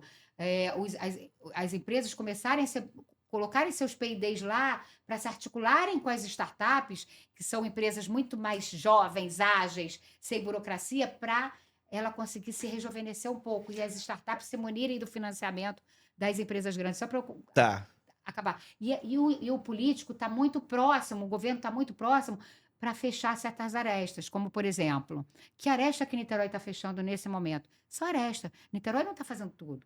Nesse ecossistema, tem gente extraordinária que eu só estou botando junto. O que Niterói entra? Aí vem o diagnóstico. Niterói entra com um espaço... Físico mesmo. Físico, né? Onde a gente vai alocar esses atores, mas a gente vai garantir que todos esses atores estejam presentes e não seja apenas quem pode pagar. Por exemplo, um pesquisador extraordinário, como a gente tem na UF, que foi o primeiro embaixador da NVIDIA na América Latina. Poxa, olha a excelência da pesquisa dele, né? Vira referência. Então, ele não pode falar que ele tem que estar ali. Ele tem que estar porque a gente está com a régua muito alta, né? Então, a gente tem esse espaço, que vai ser um espaço de inovação de verdade, e a gente está elevando muito a régua mesmo. Quando eu digo inovação, a gente está colocando inovação realmente no conceito de ser algo disruptivo. Uma empresa que inova, ela vai ser monopolista, porque só ela vai fazer, efetivamente. Porque, às vezes, no Brasil existe uma certa flexibilização do conceito de inovação. Então, por exemplo, você importou uma tecnologia da China, você está inovando? Não. Para mim, não. Para a gente, no Distrito de Inovação de Niterói, não. Né? Você está transferindo tecnologia no máximo aí, que é um dos processos. Que também é válido. É válido, é legal, mas a gente tem que entender que a gente tem que começar a construir as nossas. Botar essa engrenagem mais potente. Às vezes, uma etapa da inovação é você transferir. Você pode transferir, se munir, se fortalecer, compreender aquela tecnologia e daqui a pouco você está inovando. Mas você não pode simplesmente se acomodar. Eu sou comprador de tecnologia. A tecnologia tem que estar... A transferência de tecnologia tem que estar dentro de um processo maior de compreensão do que a inovação. Esse é o ponto. Mas até que ponto, falando nas suas perspectivas futuras, até que ponto ter alguém... Porque você está falando de uma coisa que Niterói é um município, Niterói tem um alcance limitado, muito embora a gente... hoje a gente rompa fronteiras, mas Niterói tem um alcance limitado. Até que ponto, para quem tem a preocupação com isso que você está falando, esse desenvolvimento, até que ponto ter alguém em Brasília, porque o que você está falando aí nada mais é também do que lobby, do que relacionamento, do que trazer investimento, até que ponto a sua ida para Brasília como deputada federal pode favorecer, então, em vez de largar o projeto, como eu questionei, até que ponto vai ter o efeito contrário, de trazer mais incentivo, mais investimento, de ter alguém que conhece a realidade e que vai atuar para isso. Estabelecer uma conexão, né? Eu não penso que a liderança política, a gente está muito viciado nesse discurso que liderança política é para trazer investimento. É também à medida que você tem bons projetos. Eu não quero trazer dinheiro para o Rio de Janeiro que se for para colocar em coisa furada. Não, mas nesse meio... Eu sei. Vamos dizer que a gente tenha bons projetos. O que eu penso? Eu sei que Niterói parece ser pequena, mas Niterói está dentro de um ecossistema muito poderoso, que é o próprio ecossistema de inovação do estado do Rio de Janeiro, que está em decadência, mas o patrimônio ainda é extraordinário. O LNCC, que é esse Instituto de Computação Científica do Ministério da Ciência e Tecnologia, em Petrópolis, a gente tem o 5º maior pesquisador de quântica do mundo, tá lá. Computação quântica, que é a próxima virada. A gente está na virada de inteligência artificial, a próxima é computação quântica. A gente tem um pesquisador lá. E aí, quer dizer, essa rede é de Niterói, ela não é do município do Rio. Ela, na verdade, é do Rio, de Niterói, de Nova Iguaçu, de todo mundo desse estado que queira tocar um projeto de grandíssimo nível, de altíssimo nível em inovação. Né? E eu acho que qualquer um pode, desde que saiba fazer. É o que Niterói está fazendo. Sobre o trabalho em Brasília, o que eu penso hoje que o Brasil precisa, e tanto o estado do Rio de Janeiro quanto São Paulo, é compreender o papel da ciência e tecnologia como construção da soberania nacional. Mas mais que isso, porque eu penso que há algum tempo já, não apenas na política recente, a gente enxerga o Ministério de Ciência e Tecnologia apenas como um lugar de garantia de soberania. Então, por exemplo, a gente tem um extraordinário pesquisador em quântica. A gente tem um extraordinário pesquisador em inteligência artificial que está lá há mais de 40 anos. Ele já pesquisava inteligência artificial, a gente já tinha isso nas nossas universidades. Mas o que a gente construiu de mercado embaixo desse pesquisador? Nada. Então, a gente precisa compreender que essas pesquisas precisam gerar inovação e soluções para a sociedade, para que as externalidades positivas sejam para além apenas de você fincar o pé no conhecimento. Então, eu acho que o meu posicionamento em Brasília, nesse quesito, tem muito a ver de construir uma rede política de proteção, de desburocratizar meios para inovadores, de garantir que as linhas de financiamento estejam mais adequadas ao que o Brasil precisa, para a formação de mercado efetivo. Não é apenas, eu vou ter esse pesquisador extraordinário, eu tenho um pesquisador. Não, eu preciso ter 100 pesquisadores em quântica. Porque senão eu não vou sair inovação de lá. Eu vou sempre falar que eu tinha um pesquisador, mas não veio inovação. Então, eu acho que o meu papel está muito na construção da política que eu acho ideal para a ciência e tecnologia no âmbito nacional, que tanto o Rio de Janeiro, quanto São Paulo, quanto Santa Catarina, todos vão ganhar com isso, com essa discussão de mais alto nível, vamos dizer, no que tange a ciência e tecnologia. Né? Acho que é isso. Bom, deixa eu passar aqui para um outro tema que também é muito importante, até para que a gente possa aproveitar a experiência da professora Juliana Benício, para que a gente possa também aproveitar todo o conteúdo dessa profissional para debater um outro tema também muito pertinente que eu tenho certeza que vai trazer luz aqui à nossa mesa. Países europeus, incluindo a Dinamarca, estão adotando medidas para reduzir o uso de celulares e telas na educação das crianças. A Dinamarca, por exemplo, proibiu o uso de celulares em todas as escolas primárias e secundárias para crianças de 7 até 17 anos, tornando essas escolas zonas livres de celular. A medida, evidentemente, visa aumentar a concentração dos alunos, reduzir o bullying online, incentivar a socialização presencial entre as crianças, evitando o vício em telas durante o tempo escolar. Dinamarca, Suécia também reverteu esse processo e o governo sueco investe milhões para recuperar a capacidade de leitura usando métodos mais tradicionais para reduzir o tempo de tela nas escolas. Outros países europeus, como a França, Espanha, Holanda, Finlândia, Itália, Suíça, Grécia, também têm adotado restrições ao uso de celulares.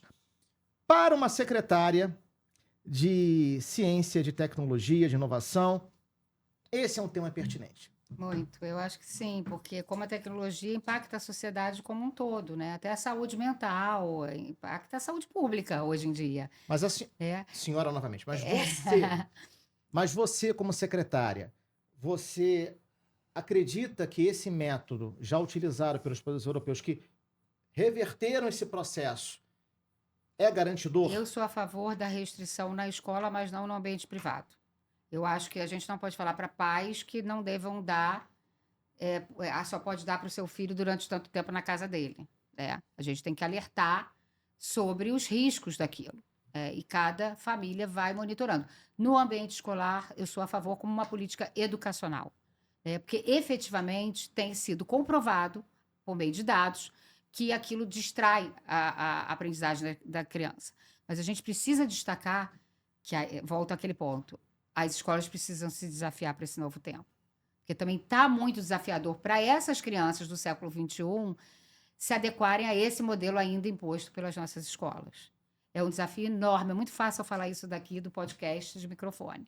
Porque isso é uma reconstrução da nossa escola. Mas a boiada está passando e a gente só está observando. Mas você é contra ou a favor do celular em sala de aula? Em sala de aula eu sou contra. Sala, todo mundo é contra. Em sala de aula eu sou contra. Mas no ambiente escolar? Como política educacional... E no pátio da escola? No ambiente escolar. Contra. No pátio, contra. No pátio, contra. Mandarine. Eu sou a favor, eu sou pai, né? Então, na verdade, os meus filhos, eu tenho 2 filhos que são muito diversos, são muito diferentes. Um vai pro banheiro e vai falar com a gente no banheiro e leva o celular. Surreal. Porque o que acontece? Eu tenho um aparelho, eu tô aqui falando com vocês, mas eu tô aqui monitorando eles, sei onde eles estão. Eu tô pedindo a comida, eu tô pedindo Uber para um deles vir embora da escola. Eu tô pedindo o iFood pro outro, tô falando que então eu tenho que monitorar os meus filhos. Eu sou pragmático, eu preciso do uso do celular. Ponto. Um chega na escola, na entrada, e já desliga o celular e não liga de jeito nenhum. Se morrer alguém, ele não sabe. O outro, ele fica com o celular escondido. Então, é o famoso me engana que eu gosto. O que eu penso é o seguinte, no ambiente escolar, na sala de aula, eu acho que deveria ter um escaninho lá. E outra, todos eles têm celular. Então, o que acontece? Aí fica com o celular escondido, não é legal. Bota o escaninho, ó. Arthur Mandarini, escaninho do celular dele, deixa lá. Aham. E não pode Eu acho pegar. que o problema de outros ambientes é que a gente está deixando muitas vezes, por exemplo, no recreio de brincar, de socializar. Também acho. Então, mas eu concordo que me engana que eu gosto também é ruim, né? Mas hoje, a minha... É uma pauta que tem que ser discutida constantemente, mas hoje a minha defesa é que tire da escola como um ambiente geral. Não leve para a escola. Ou então deixa na bolsa, né? E aí só não use enquanto estiver na escola. Então, quando sair, precisa pedir um Uber, É isso. né? Aí na escola do meu filho, olha que loucura, na escola do meu filho, o que tem que fazer? Eles só podem usar na calçada. Aí, nós estamos no Rio de Janeiro. Não sei como aí é que é vai em ser Niterói. roubado. Gente, Recomendador Siqueira. É adaptação. É muito perigoso. Vai ter que ter um lugar na escola que possa usar e falar com os pais. Exatamente. É um negócio de adaptação. E o Adaptação. livro nessa questão, onde ele fica? O livro, aonde ele fica nisso tudo? Olha, meus filhos, eu não proíbo, tá? De ver nada. Eu acho que a gente tem que construir esses Mas ao mesmo limites. tempo você incentiva a leitura ao livro físico? Eu tenho 4 filhos, né? 2 filhos mais velhos, um deles é muito leitor, o segundo não é tanto. Sempre incentivei muito. Sempre tive... Porque eu sou leitora, né? Então, é difícil. A gente está dando exemplo. A minha casa, a sala é livro de cima a baixo. Então, é muito exemplo que meus filhos têm. Alguém que estudou a vida inteira. Mas meu segundo não é muito... Não gosta de ler. Não gosta de ler. Ele até gosta de trabalhar pra caramba. Os 2 mais novos estão lendo muito. Estão gostando de ler. É como se fosse um momento para cada coisa. Sabe? Então, acho que a geração hoje, ela lê mais do que a nossa, tá? Mas é necessário ler. É muito necessário ler. É outra A Feira do construção. Livro mostrou isso, É como né? eu te falo. Isso é uma evolução. A Bienal do Você Livro. reclamar de pia é como a gente falar hoje que livro não é importante. Não é Tudo não? É forma de trazer uma musculatura cerebral e a gente está preparando esse cérebro para uma vida Secretária. Não. Você vai falar. Não, quem vai falar sou eu agora. A câmera tá em mim. Tá bom. Olha vai só. lá, a câmera tá nele. Secretária. A senhora está comparando. Agora você vai até de senhora para poder botar um distanciamento. A senhora acabou de comparar o pi, que é a coisa mais inútil que existe em toda a linguagem matemática. Falei da linguagem matemática. Na escola, do prézinho até a universidade, o pós-graduação. A coisa mais inútil que existe no mundo é o pi. E livro, olha o nosso... Depois eu mostro aqui, o meu estúdio é só livro, a coisa mais importante que existe no mundo. Depois do requeijão e do Flamengo é o livro. E aí você vai e fala que o livro é igual ao pi. Patamar, mas eu acho a linguagem matemática muito extraordinária para a formação do indivíduo adulto. Menos o pi. O pi tá dentro desse pacote. O pi tá dentro. É igual aquele livro que você às vezes não valeu muito a pena ter O lido. Lusíadas! É isso. Vocês leram os Lusíadas? Sim. Não lia, sabia? Não lia. Eu tive que ler, mas o que eu já li fiz? muito clássico, mas eu Lusíadas... Na minha época, como eu falei, esse negócio das crianças, hoje serem muito mais estimuladas, eu acho mó legal, porque as escolas hoje, elas indicam livros que são muito mais interessantes do que nos nossos tempos. Porque aí era os Lusíadas, Memórias Póstumas, eram os livros que eram insuportáveis. Não estimulam um moleque de 12 anos. E hoje a gente lê adulto ama, né? Porque quando a gente lê mais maduro... É a questão da adequação, você ter a maturidade. Eu trouxe esse assunto à mesa porque é muito interessante, porque mediante o seu ofício, o seu papel como secretária de inovação, tecnologia, ciência, enfim, que trabalha com o digital, que trabalha com todo esse processo inovador, é muito interessante porque ao mesmo tempo que a gente precisa avançar com a tecnologia, a gente não pode abandonar o livro, a gente não pode abandonar o papel. A gente tem que entender que a criança precisa estar preparada para usar a tela. E nesse momento a criança não está preparada para usar a tela. E por que a gente tem que sempre achar que as coisas são excludentes e não complementares? Exatamente, complementar. Que a gente tem essa tendência de achar que para fazer uma coisa você tem que tirar outra. Tudo bem que você tem que dar limite. A construção do indivíduo está na construção dos limites. Do equilíbrio. E aí é chegar ao equilíbrio, porque quando você vai dando limite, você vai conquistando esse equilíbrio. Agora, né? E seduzir, né? Agora. Você precisa seduzir. Sim, você não pode chegar para o moleque e falar assim, toma, pega... Porque assim, é muito fácil para quem não tem filho, tá?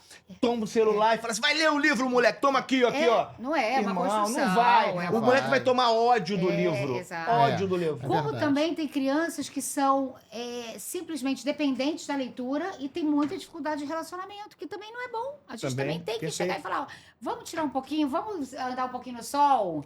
Vamos, sabe? E como tem criança, adolescente, que não está lendo no livro, mas está se informando pelo celular e lendo notícias, e lendo coisas interessantes, e lendo artigos.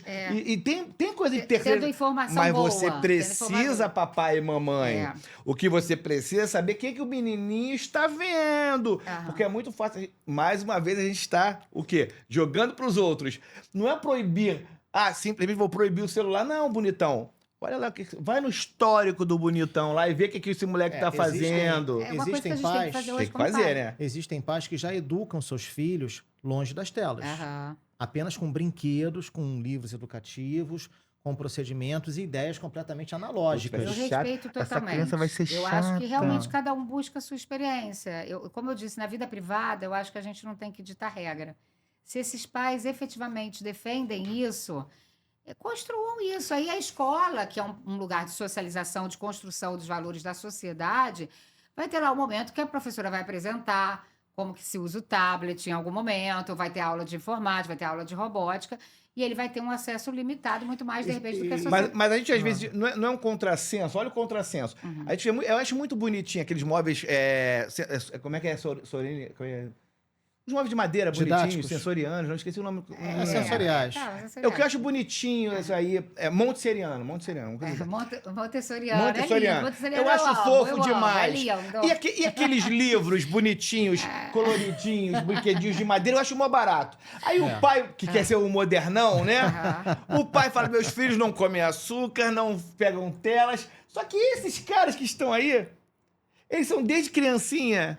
estão na tela, eles foram formados na televisão, na mídia, e eles são influencers. Aí você vai no story do bonitinho lá, do ator, tem 900 num dia, tem 900 stories. Aí atrás dele tá meu filho brincando no livrinho dele lá, bonito. Gente, isso é uma hipocrisia. Mas sabe o que eu acho? Deixa ele nesse processo de evolução, se ele não estiver atrapalhando ninguém... Mas tá atrapalhando o coitado do filho, que todo mundo tem celular e o coitado do filho não tem. Agora, a secretária... Ele vai resolver isso com o filho, a conta vai chegar. O filho vai ficar um chato. Agora, a secretária Juliana Benício, ela trouxe também, nas suas redes sociais, um parecer muito interessante, porque ela acaba não mais banalizando o videogame. Achei muito legal o comentário que você fez a respeito da importância do que movimenta hoje os games no mundo inteiro. Ninguém sabe disso. São mais de 200 bilhões de dólares ano movimento. E sabe que movimenta mais que o cinema e a música. Mais que o cinema e a música. Poderosésimas. Ou seja, os games hoje, eles atingem uma importância monstruosa. Fale sobre isso, por favor. É aquela coisa do diagnóstico, né? A gente volta, a gente tem que atuar... Quebra paradigmas. A gente tem que olhar para o mercado, para os dados,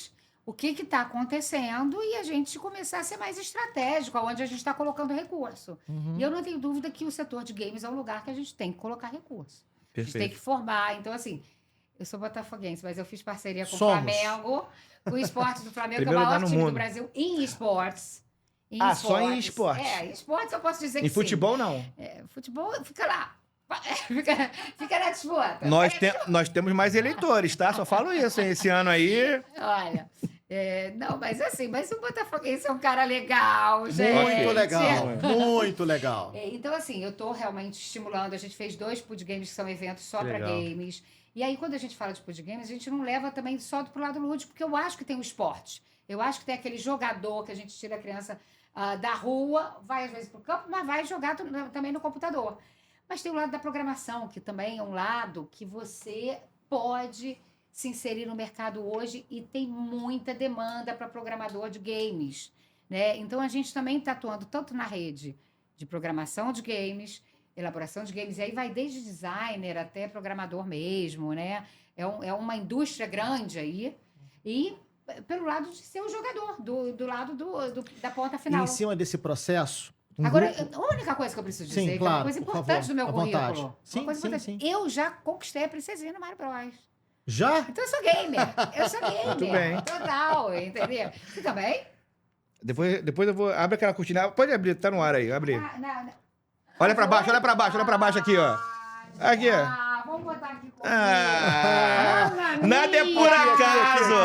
Mamma mia! Ele é meu Nada é por acaso, tá vendo?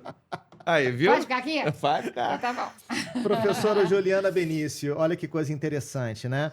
Um grupo de alunos da Escola Estadual de Educação Profissional Professor Francisco Aristóteles de Souza, localizado em Taitinga, no interior de Ceará, desenvolveu um protótipo de óculos inteligente chamado eVision, dispositivo que auxilia pessoas com deficiência visual a permitir a leitura de textos impressos e a descrição de ambientes e objetos por meio de uma assistente virtual acionada por comando de voz.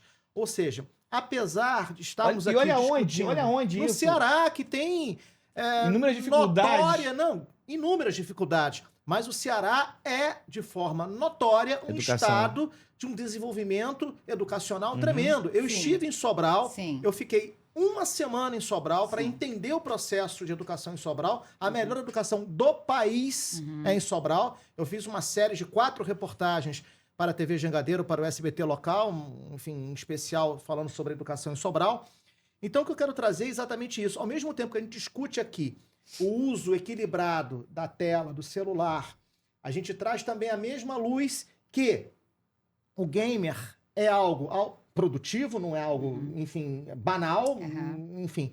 E nós temos, no interior do Ceará, crianças que desenvolvem tecnologia para que um surdo e mudo possa assistir uma aula. Para a solução do mundo. É porque é isso, o processo de inovação é isso, é você gerar a solução.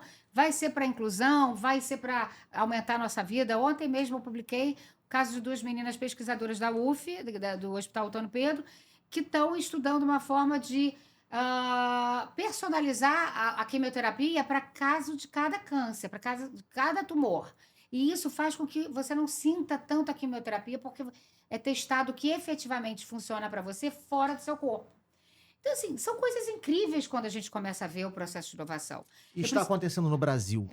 Está acontecendo no Brasil, já acontecia, mas o problema é a gente potencializar esses inovadores, né? Essa rede. Eu costumo dizer assim, 90% da inovação hoje do mundo sai das universidades, sai de pesquisa. As inovações potentes que realmente ganham o mundo, se tornam globais, 90% são da universidade. Então, a gente ainda vai ter lá no ensino técnico, pode ser, algum aluno que tem uma inovação genial e que teve provavelmente parceria de algum professor ali para desenvolver, mas em grande parte sai da pesquisa. Então, a gente não pode abandonar esse caminho, apesar de coisas extraordinárias acontecerem por fora, mas são muito mais raras, entende? Então, o caminho, como eu digo, não é fácil. Eu costumo dizer que eu vou para os lugares mais problemáticos, porque, assim, saúde, segurança pública, não desmerecendo o trabalho dos meus colegas ou dos secretários, mas é muito relacionado a protocolos, processos. Você define processos bem feitos, você executa, você monitora a execução. Mas educação, inovação, a gente está dentro de um espectro que não é só ter processo, é construir pontes, relacionamentos, ver aquela faísca que saiu, aproveitar, potencializar, né? Então, isso também é o reduto da educação e é o reduto da inovação que a gente está falando. Então, antes de tudo, é uma construção de uma cultura para a educação de qualidade, uma cultura para uma cidade, um estado, um país inovador. E dentro desse ambiente, desse cenário, até para quebrar um pouquinho a fórmula ou o jeito de pensar generalizado, que eu tenho certeza que não é, mas só para ilustrar aqui, para combater um pouquinho meu irmão Rodrigo Mandarini, 3 profissões que são essenciais, que talvez eu considere as profissões mais significativas e mais importantes da humanidade. Professor, médico e jornalista. Não, mas é verdade. Sem esse tripé, a gente não funciona. O professor nos ensina, o médico nos cura e o jornalista nos informa e traz à sociedade uma personalidade opinativa. Fala, Rodrigo, o que você está querendo dizer?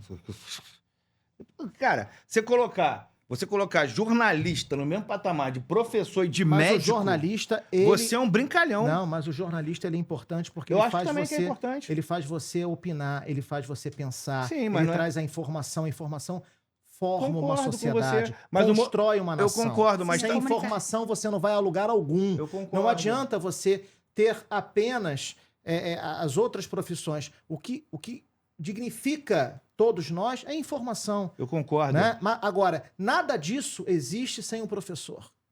Sem o professor não existiria o médico. Patamar. Sem o professor não existiria o jornalista, não existiria ninguém. O professor, ele constrói uma sociedade. É por isso que não dá para colocar no mesmo patamar. Eu não vou entrar nessa briga, não. Não entra, não. Eu acho que tá tudo ótimo. Não, mas olha só. Adoro jornalista, Eu adoro também. professor. E não sou isenta, não. O que eu defendo é que a gente precisa construir, nessa democracia complexa que a gente está agora vivendo e que a gente ainda não sabe como lidar, a gente precisa pensar no quinto poder. Eu não estou tirando o quarto. Eu considero que o quarto seja a imprensa. Certo. É um poder da República necessário. Mas a gente, às vezes, precisa de um pouco mais de profundidade que a imprensa de algumas pautas. E aí entra a ciência. Perfeito. Então, eu coloco a ciência como Sem quinto ciência, poder a gente da não República. avança. A gente não avança. Que certas Concordo. horas a notícia está rasa para a gente conseguir fazer certas decisões e informar da maneira adequada. E ciência é desenvolvimento, né, professora? Mas é desenvolver ciência, né? É isso, é desenvolver e a ciência erra também. Mas o processo científico, ele é doloroso, é chato, as pessoas odeiam escrever lá a monografia de final de curso, porque esses protocolos garantem que você sempre possa ser criticado, que você possa sempre citar os autores que efetivamente fizeram essa pesquisa lá atrás para não ter plágio, né? Para você dar lastro à informação. Eu, como engenheira, a gente numa indústria, é impensável produzir 100 canecas dessa e não dizer de onde vieram, que lote que veio, que horas que eu produzi isso. Porque se eu pegar uma rachadura, eu vou saber efetivamente que horas que o problema aconteceu, qual era o funcionário que estava à frente daquele lote, para eu poder instruí-lo melhor, né? Então, imagina você escrever uma produção científica de conhecimento e não citar de onde veio aquela informação. Não dá o lastro. É a mesma coisa. É tudo mesmo, na verdade, é o mesmo lastro de conhecimento que a gente está dizendo. Então, o processo científico é lento justamente para a gente dar mais credibilidade e confiabilidade. A ciência erra como qualquer outra instituição. Né? Vai continuar errando, mas dentro do processo da ciência já está embutida a dúvida. Então, a dúvida está lá dentro. Então, o tempo todo que você está publicando, você está dando o poder da dúvida para a checagem, para a publicidade, que você sempre publiciza e está sempre sendo colocado a cara a tapa para ser criticado e refutado. Então, esse é o processo científico. Então, é por isso que a ciência vai errar, mas ela vai buscar sempre a verdade. E eu acho que a gente precisa colocar a ciência de novo no lugar dela, sabe? E é um lugar que eu acho que é até maior hoje, é um lugar que é necessário para a nossa república, para essa democracia que eu vejo no nosso futuro. Professora, secretária municipal de Inovação, Ciência e Tecnologia do município de Niterói, professora Juliana Benício, professora do Instituto Federal do Rio de Janeiro, presidente do Movimento Trevo, estamos chegando ao fim. Ai, foi delicioso, gente. Eu primeiro achei que eu ia fugir. Mas eu falei, eu sou uma mulher Estamos forte. com a mesma paleta de cores. Não, a gente sempre teve uma sinergia Aí, ó, maravilhosa. o Mário Bros. Olha que Nada é por lição acaso, que gente. esse podcast deu. Que legal. Nada é por acaso. E a gente vai sair. Vamos marcar um shopping? A hora que Para quiser. mostrar o que é a moderação Tamo e a juntos. potência. E olha, isso. professora, parabéns Foi por muito Niterói, bom, viu? foi Niterói é uma muito delícia bom. de cidade. É uma É delícia de joelho cidade. ou italiano? Não é joelho, é É italiano. joelho ou italiano? Com É pipa certeza. ou cafifa? Eu nunca ouvi falar joelho. Existe isso? Eu não sei. Italiano é meu Joelho sobrenome, o quê? só que eu Joelho, conheço. Eu só sei isso aqui. Italiano é só meu sobrenome também. É pipa ou cafifa? É pipa, Boa. com certeza. Mas a gente se ama tanto por isso, porque a gente Niterói é tem essas fantástica. diversidades, mas que, na verdade, é um território muito próximo e a gente se ajuda muito. Quando eu falo do Distrito de Inovação de Niterói, ele não vai ser só de Niterói, ele vai ser do Estado. Secretária, alguma tecnologia para o trânsito de Niterói? Não. Paciência. Paciência. Isso tá em falta. Eu acho que a gente está investindo muito em ciclovias, né? Que Niterói é uma cidade plana, é uma cidade que está sendo muito ciclável. A gente tem quase que todo o território ali, pelo menos das ruas principais, podendo ter bicicleta. Então, vamos encarar essa saúde aí de andar mais de bicicleta, mas efetivamente é uma cidade que tem um poder aquisitivo alto e uma cidade que acaba as pessoas tendo, numa família de 3 pessoas, 3 carros. Né? Não, em ruas que haviam casas. Exatamente. Agora tem condomínio. Agora tem condomínios É igual com Jacarepaguá. 200, 300 apartamentos. é. E a rua não alargou, a É. rua continua estreita, É. né? Agora, o mais preocupante disso tudo é o que eu sempre falo de Barra de Jacarepaguá, que Ah. você imagina que onde tinha um sítio, às vezes, com um casal ou É um filho, condomínio hoje tem um absurdo. condomínio para 5.000 pessoas. É. Isso aí, a gente vê o trânsito, certo? Agora imagina o esgoto que ninguém vê. Exatamente. A hora que der um colapso nisso, a gente vai ver o que vai acontecer. Eu não Porque consigo entender isso. esgoto, Mas esse você sabe que, saneamento assim, não dá voto. Niterói é uma Não das dá cidades voto. Niterói eu não sei se ainda é primeiro do Brasil, é alguma... Esgoto não, é 100%. Saneamento básico. É 100% Niterói. 99%, É 99%, se não me engano, mas 100%, água potável secretária. 100%. É. Legal. E Niterói investiu há muito tempo em saneamento e não brincou com Agora, isso. uma coisa então... No impressionante, Rio. né? Niterói está ao lado de São Gonçalo. São Gonçalo já é um dos piores municípios, infelizmente, em índice de desenvolvimento humano do Violência. país, violência. É muito antagônico. Duas cidades vizinhas e com realidades, diferenças assim abissais e absurdas, né, secretária? E isso é uma missão para o governador do estado, né? Sim. É uma missão para o governador do estado de olhar essa integração melhor. A Baixada Fluminense também. Sim. É uma região absolutamente abandonada que a gente precisa olhar. Então, São Gonçalo, a Baixada Fluminense, é uma população que está absolutamente abandonada, né? São Gonçalo efetivamente virou uma cidade dormitório. A gente tem muito são gonçalense em Niterói, muito trabalhador. A gente tem prazer de receber funcionário são gonçalense, porque a gente realmente se sente irmão. Por exemplo, meu avô veio de Portugal, morou em São Gonçalo, então eu me sinto uma são gonçalense também. A gente precisa olhar esse problema, mas eu acho que efetivamente é um problema que, por isso que a gente tem essas instâncias federais, né? Enquanto governador do estado, olhar de que forma a gente pode integrar mais e compartilhar mais oportunidade entre esses territórios. Quando a gente vê, por exemplo, o que você tem de saúde pública, São Gonçalo até nesse quesito não pode reclamar, mas de hospitais, por exemplo, que assistem o povo da Baixada ou o povo do interior, você vê que é um povo totalmente abandonado, tem que andar muito de ônibus para chegar para ter uma assistência de hospital mesmo, né? Então, é isso, temos que olhar melhor esse território aí Deixa eu chamado só Estado fazer do uma Rio de última Janeiro. pergunta? Posso só fazer uma última pergunta? Eu queria que a senhora falasse um pouquinho, você falasse um pouco de Rodrigo Neves, prefeito de Niterói. Porque ele teve um passado, ele foi preso, foi acusado, enfim, de uma situação da qual ele se livrou, foi solto, etc e tal. Então, assim, é um prefeito que carrega muita história, né? Apesar de uma trajetória política que não é muito longa, mas é uma trajetória média, mas dentro desse espaço, o Rodrigo passou por inúmeros processos, né? Já não é a primeira vez que ele é prefeito de Niterói, enfim, transformou, fez algumas mudanças significativas. Qual o diferencial do Rodrigo Neves? E eu te agradeço por você me dar essa oportunidade, porque eu acho que todo mundo meio que pisa em ovos sobre essa questão, e é uma coisa que me toca muito, porque eu vim da oposição. E eu tenho muito orgulho da oposição que eu fiz, eu tenho certeza que o Rodrigo também tem orgulho da oposição que eu fiz, que foi uma oposição, como vocês estão vendo, nesse nível que a gente está. É o nível de comprometimento com o cidadão, antes de tudo, não é o nível de comprometimento com o meu resultado na urna. É uma oposição com o nível de comprometimento com o respeito que eu tenho ao cidadão. E Rodrigo sempre respeitou muito. Quando a gente sentou a primeira vez para conversar, porque eu achava que o candidato de oposição que viria forte não tinha absolutamente chance de eu apoiar aquele candidato, e eu quis apoiar a candidatura de Rodrigo, porque eu não queria efetivamente que isso... Quem era o candidato? Jordi. Jordi. Carlos Jordi. Carlos Jordi. Eu conheci esse sobrenome. E aí eu comecei a andar do lado do Rodrigo, conheci um lado de Rodrigo, e muito, muito encantador, né? De uma pessoa absolutamente carismática, de uma pessoa muito gestora. Assim, ele tem muita capacidade de gestão e de gerir grandes equipes. Ele hoje tem uma equipe grande, que é a Prefeitura de Niterói, é uma prefeitura grande, e ele tem uma capacidade, e como ele consegue costurar através do planejamento estratégico, que é uma coisa que, da onde eu vim do mundo corporativo, né? Então, eu vejo nitidamente como que o Rodrigo aplica na gestão dele, efetivamente, regras da gestão privada, ferramentas da gestão privada para a gente potencializar a entrega. Sobre a questão da prisão, eu não quero fugir desse assunto, porque é um assunto que me toca muito. O Rodrigo fala da prisão, eu sempre meu olho enche d'água, eu estou emocionada, porque eu vejo como que aquilo foi injusto para ele, né? Como que foi, efetivamente, você apontar o dedo e dizer assim, eu quero prejudicar esse grupo, né? Então, lógico que a gente quer que o crime acabe, a gente é contra a corrupção, a gente é contra o avanço da política pública de ter cada vez mais entrega, mas eu não tenho dúvida que aquilo ali gerou no Rodrigo uma marca que faz com que ele queira entregar cada vez mais, né?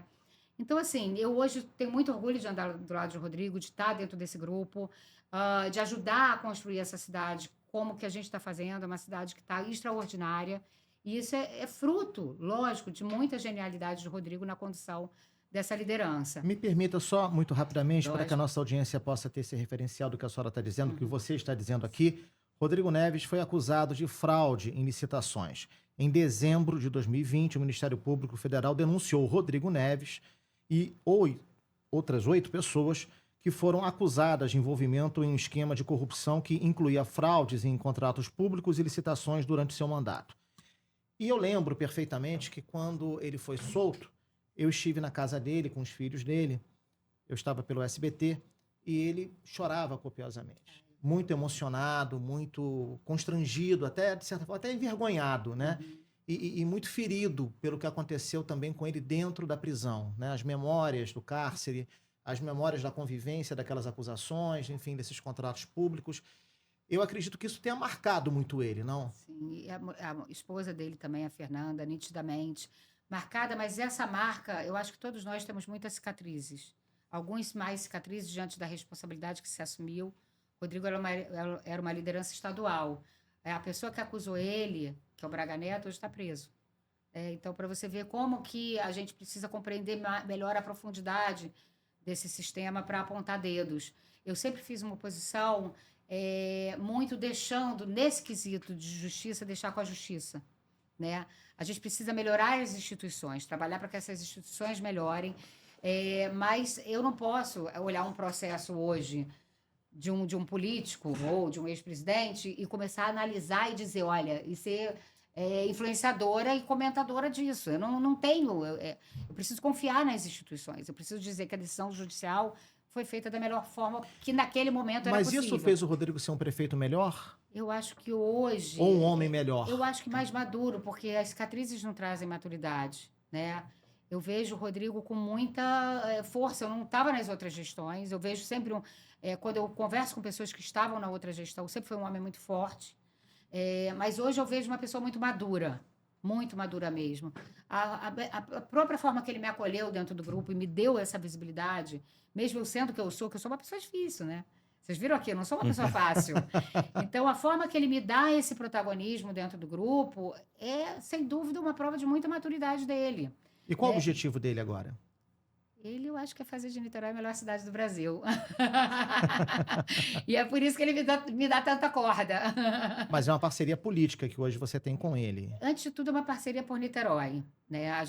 O partido que eu fui, quando eu escolhi, já era do grupo dele. Cidadania já era do grupo. O partido já está com o Rodrigo há algum tempo. Então, eu já fui para o Cidadania sabendo que... Então essa prisão fez toda a diferença na vida dele? Do ponto de vista até como administrador público, de querer ser melhor. Eu não sei, eu vejo ele um cara... primeiro que eu sinto essa emoção no discurso dele, né? E eu, como uma pessoa que trabalhei com educação, eu tenho essa sensibilidade, mas eu não sei o quanto, mas eu por acho. que você Vamos se chamar ele emociona? pra cá? Vamos lá, tá convidado. Me toca de ver a humanidade ali, mas né? De um cara por que você se emociona? Eu sinto uma decepção dele, uma decepção dele, porque ele era um cara que tinha muita entrega, então ele nunca esperou passar por isso, no sentido de que ele achou que a entrega dele sempre fosse justificar. Como eu dizer, a entrega dele está acima, né? E de repente ele vê num cara que estava construindo aquela história, de repente entrar isso no legado dele. Você imagina um cara que estava virando a página de Niterói em diversos quesitos. E vem a prisão. E aí vem a prisão. Então, aquilo é um golpe muito grande. É um golpe muito grande. Eu costumo dizer para os meus filhos, eu acho que eu não tenho tanto medo de ser injustiçada, porque a mulher passa por isso na vida. Mas eu tenho medo dos meus filhos serem injustiçados. Mas você se sente vulnerável? Eu, como mulher? Como política? De ser uma mulher na política, mais vulnerável do que os homens? Uma estrangeira. Uma estrangeira? Uma estrangeira. Que interessante. Como se nunca fosse... como se eu tivesse que estar sempre provando e falando assim, olha, eu não tenho sotaque, sabe? Galera, eu não tenho sotaque, eu vou... Sabe? A Thalita Galhardo, vereadora do Rio, que esteve aqui, ela disse que ela sofre muito com machismo. Você sofre com machismo? Eu sou uma mulher que me construí sofrendo todos os assédios que você pode imaginar, mas eu não me coloco nesse lugar. Qual lugar? É um lugar de sofrimento. Eu me coloco num lugar extraordinário que eu tenho fazer algo muito grande, mostrar que pode ser diferente. Mesmo sendo uma estrangeira. Mesmo sendo uma estrangeira, sendo uma estrangeira, eu também posso ter uma perspectiva muito diferente de todo mundo sobre os problemas. Eu acho que é muito difícil para a mulher. Acho que a gente é uma estrangeira, a gente não fala a língua muitas vezes. Mas eu acho que eu sou forte o suficiente para transitar nesse ambiente, sabe? Eu acho que eu estou forte o suficiente para isso. E sem precisar... Como é que eu vou dizer? Eu não quero mais sofrer assédio. Isso é uma coisa que eu não tenho dúvida disso. Eu acho que o assédio é uma corrupção da nossa construção moral, sem dúvida nenhuma. Mas, por outro lado, eu quero que me olhem, antes de tudo, como a gestora que eu sou. Como uma pessoa que está trabalhando muito, dando muito suor para trocar o patamar, sabe? Colocar Niterói em outro nível. Então, eu acho que, antes de tudo, antes de falar das minhas dores, eu quero falar das minhas entregas. Dores eu tenho muitas. Aí, eu já fico emocionada. Eu tenho muitas, a gente tem muitas dores, mas eu não acho que eu tenho mais dores que outras pessoas. Mas você já pensou em desistir da carreira política? Eu acho que eu penso mais em desistir por conta do fisiologismo do que por conta de ser mulher. Acho que o fisiologismo me desanima mais. Explica isso. Meu Deus, só tá difícil estar aqui. Tá vendo? Tá que você. Tô deixando. Você tava lá falando dos professores e eu tava tranquila. O fisiologismo é muito pesado para quem quer efetivamente mudar as coisas, né? E é muito pesado, porque eu não quero julgar ninguém, eu quero que as pessoas escolham, façam suas escolhas e de repente, eu ser exemplo, né? De uma nova forma de fazer as coisas, porque quando a gente entende o processo evolutivo das pessoas, você é espírita, você me disse, você sabe que cada um está num patamar de evolução. E eu não estou dizendo que eu estou num patamar maior ou menor, eu acho que eu sou forte, isso eu acho que eu sou. Né? Mas eu acho que muita gente reproduz as coisas porque simplesmente foi da forma que sempre foi feita. E eu não quero julgar isso. Eu quero só mostrar que pode ser diferente. Mas, sem dúvida, hoje na política é mais difícil não ser fisiológico do que ser mulher. E eu acho que essa é a luta que eu tenho que encarar hoje. Pode ser que daqui a 10 anos eu fale, hoje eu quero a luta de ser mulher. Porque hoje eu acho que está precisando mais. Mas voltamos àquela fala que eu tenho do diagnóstico. O que a sociedade precisa mais hoje? A sociedade hoje precisa mais ter políticos mais orgânicos, que realmente tenham transparência com os seus eleitores e sejam viscerais nesse sentido de demonstrarem suas fragilidades. Aqui eu erro, aqui eu acerto, aqui eu vou melhorar. E eu acho que a gente realmente precisa encarar essa batalha. E é essa batalha que eu estou encarando hoje.